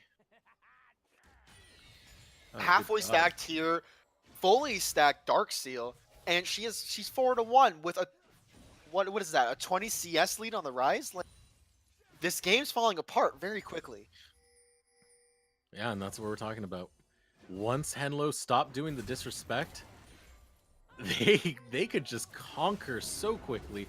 And we do have another fight breaking out in the bot lane. A stun onto free Wi-Fi. So is the spray and pray being used. One more auto should do it, but unable to get in range in time. Sanji falls critically low in the process, able to dodge the True Shot Barrage just in time, but at the cost of a flash. Now here comes the Warwick, able to get blocked out. It's the afternoon, eating the Infinite Arrest. Now Monsuno's here, down will go Fear My Croc. It's the afternoon looking to back up, and there goes the grab onto great support, able to take him down, able to kill him. Torty B trying to run away next, as well as Luca. They want to get the stun onto Luca. That's the prime target. They get the headbutt pulverized, so close to going down. Picnic flashes for it, takes him out. A bump into the tower means a knocked up demise, and Sanji picks it up. That was just amazing to watch, honestly. What went wrong that fight and what went right is so hard to tell, because I mean, the Rise ult in was good, the Shen ult in was good, but then you had Ornn who landed with his teleport before that even happened. He got all the CC off, and then Rise walked too far forward to get you know, ulted by Skarner. Like, there's no way you can come back from that kind of fight after that. Yeah. A very rough case right there. Getting caught out by the Impale was pretty much sealing the deal as to how hard Henlo were willing to go for those kills. Now, that is going to be an Ocean Drake picked up on the side of Henlo. Not the most useful Drake for the composition they've drafted. They're not looking for these like drawn-out sieges. They're looking to fight. And it's really showing 13 minutes into this game when they have 13 kills. Man. And you already see Twitch. He's God. so huge. He almost has his runes already. And again, he's still a few waves down on CS from I'm sorry, Luca, and it's just he's using this lead such to his advantage. Like once he gets his runes, I honestly think that'll be game. Yeah, At this point, nobody's strong enough to like kill him. And like we were talking about in pregame lobby, there's no person on the side of 9X who can get onto Twitch if he positions well enough.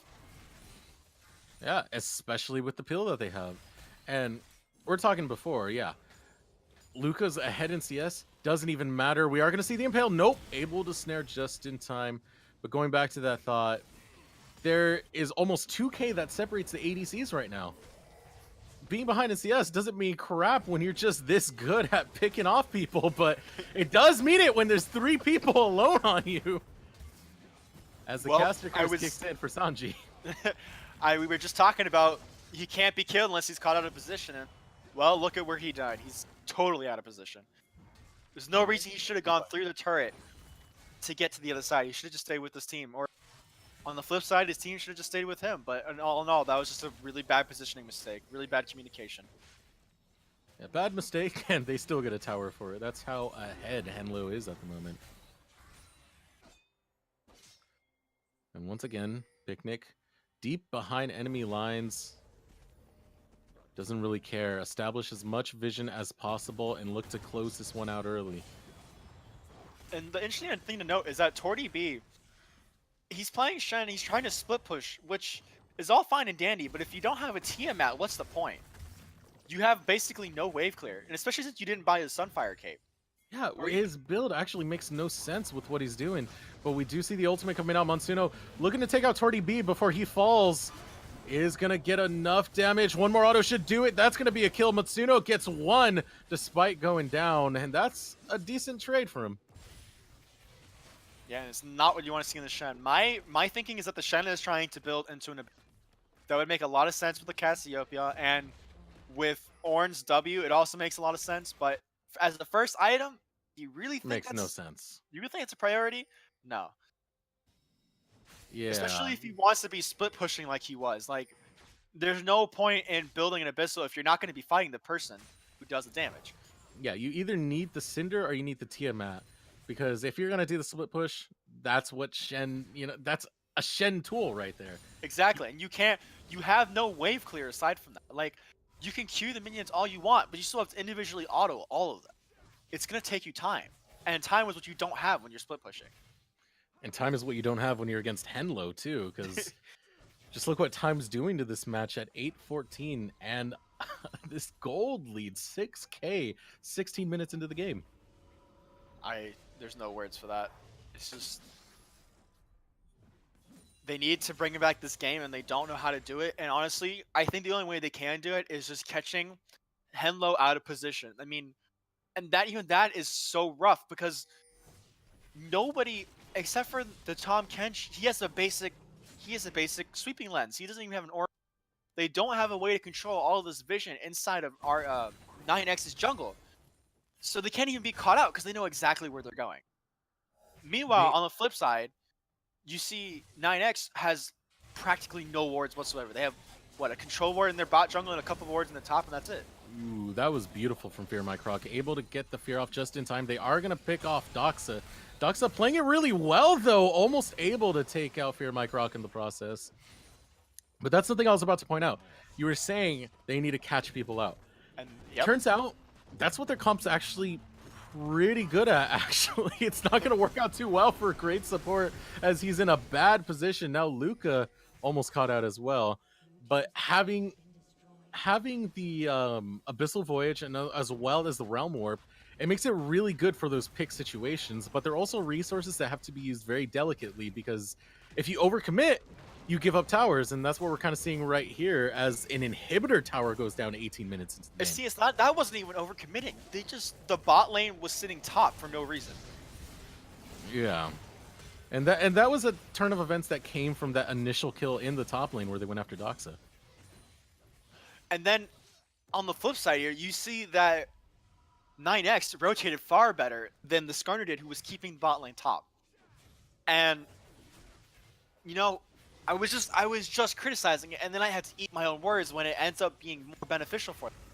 Is that you have your AD carry and your support top lane, 2 people defending against a Skarner, which technically is necessary because you can't really 1v1 a Skarner as an Ezreal. It's extremely difficult, especially if he impales you after your arcane shift. But then they rotate mid, and then Picnic is still stuck up there wave clear. Like, at that point, he needed to rotate too, and maybe they could have won that.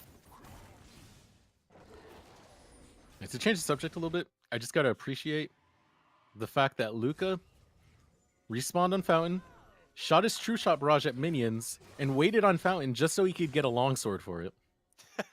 I gotta appreciate that kind of play right there. Respect. He's making sure he gets the most out of his goal and his time. So we are going to see another Infernal being contested, the teleport coming out, as well as the Realm Warp, but you don't want to take that one. Caught out is free Wi-Fi, and as it is, death, taxes, and free Wi-Fi in a bad position, all are bound to happen as the Infernal Drake gets set up by Henlo. And free Wi-Fi this entire series. He's just been throwing himself around. I mean, how many times has he died in that exact spot? Way too often, the Infernal Drake now grabbed by Henlo with a devastating gold lead right now, and they're looking to try and pick out Luca, unable to get close enough, but coming forward is Sanji! Sanji almost gets taken out by the Infinite Duress, but able to spray and pray, as well as have the Impale stop the Infinite Duress. This means Baron. Once again, I mean, you saw Twitch flash forward to get that ult. And that was a mistake on his part, but then it doesn't even matter because there's so much free on his team. Sanji can play the way he wants to play, and his team will back him up in a heartbeat. But there we go. 20 minutes into the game, Baron just spawned, and it's already taken up by Henlo, who are looking to make a statement.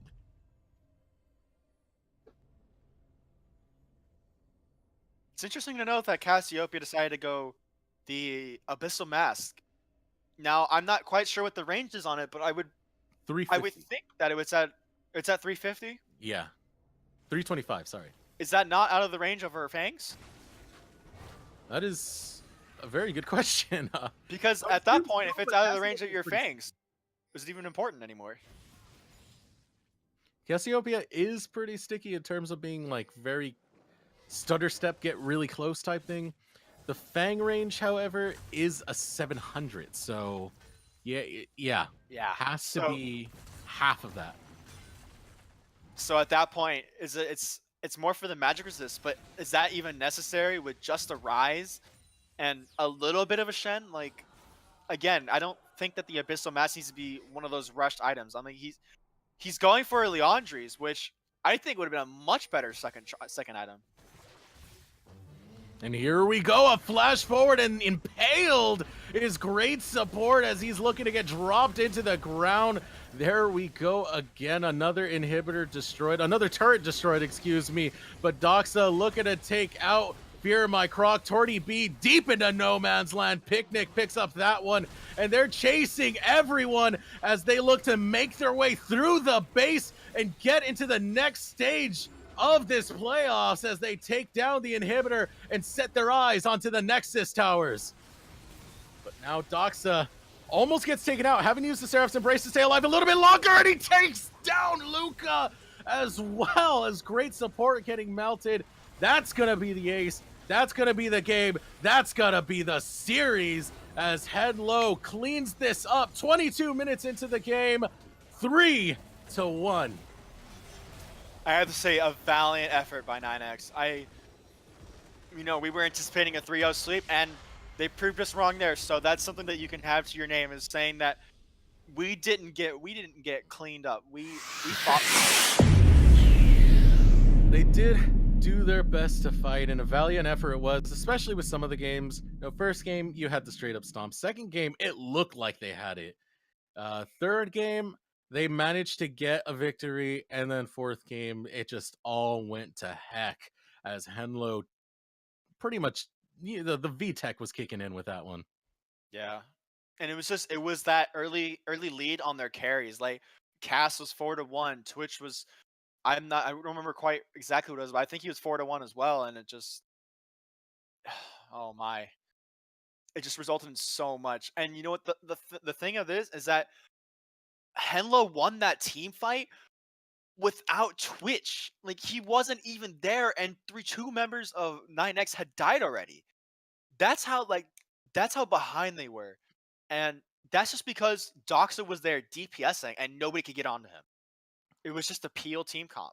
And 9X didn't have anybody to respond to that to get onto the backline. I mean, and that was the threat right there. Exactly. Even if you were able to get rid of Doxa, look who's left. Sanji. You get Sanji and Doxa's there. They had the most terrifying two carries where if you kill one, you're going to die to the other. Both of them playing immaculately. It was there's not much I can say. Just looking at the damage graphs, I'm actually very impressed. Luca on Ezreal. I mean, I don't know why we didn't see this earlier. He outdamaged everybody in the game. Sanji and Doxa. And I mean, I gotta give him props for that. That's not easy to do when you guys are losing. To be fair, though, a lot of that did come out of like very, very brutal lane harassment. It was a little less the team fight, more towards the laning, but it's still an impressive feat, especially out DPSing both Sanji and Doxa.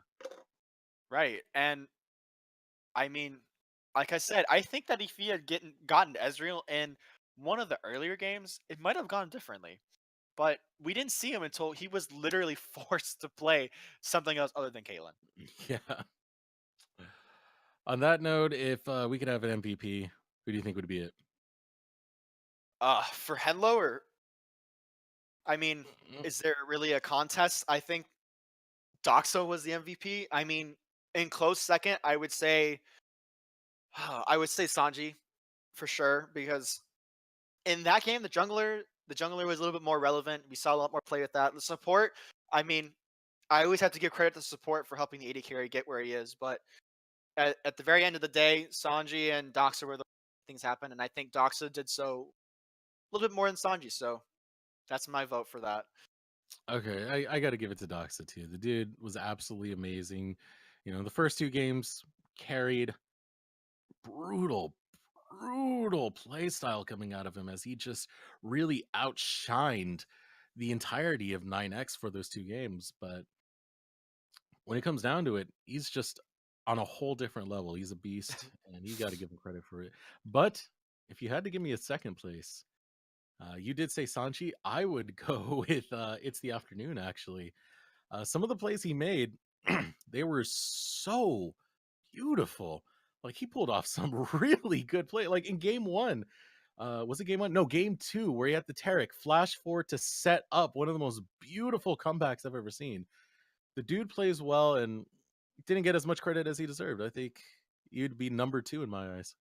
Well, no, like I said, I have to give the support credit, because the AD, I know from experience, AD carries would be nothing without their good supports, and it's a synergy. So as much as I say Sanji, I'm glad that you pick It's the Afternoon, because he would be my number 3. On that note, this pretty much closes it up. Do you have any closing words, Phoenix All? Not much for me. Just want to say GG to both teams. 9X, you guys tried. You did really. Maybe next time. Yeah, and that's going to close up the cast for the day. Henlo versus 9X. Henlo able to take it 3-1 and was basically just a slobber knocker of a series. Great game for both teams, but the semifinals conclude and Henlo advances to the next stage. Thank you guys for joining us. I am your caster, Desrogs, followed by my co-caster, Phoenix All. And we will see you next time. Take care.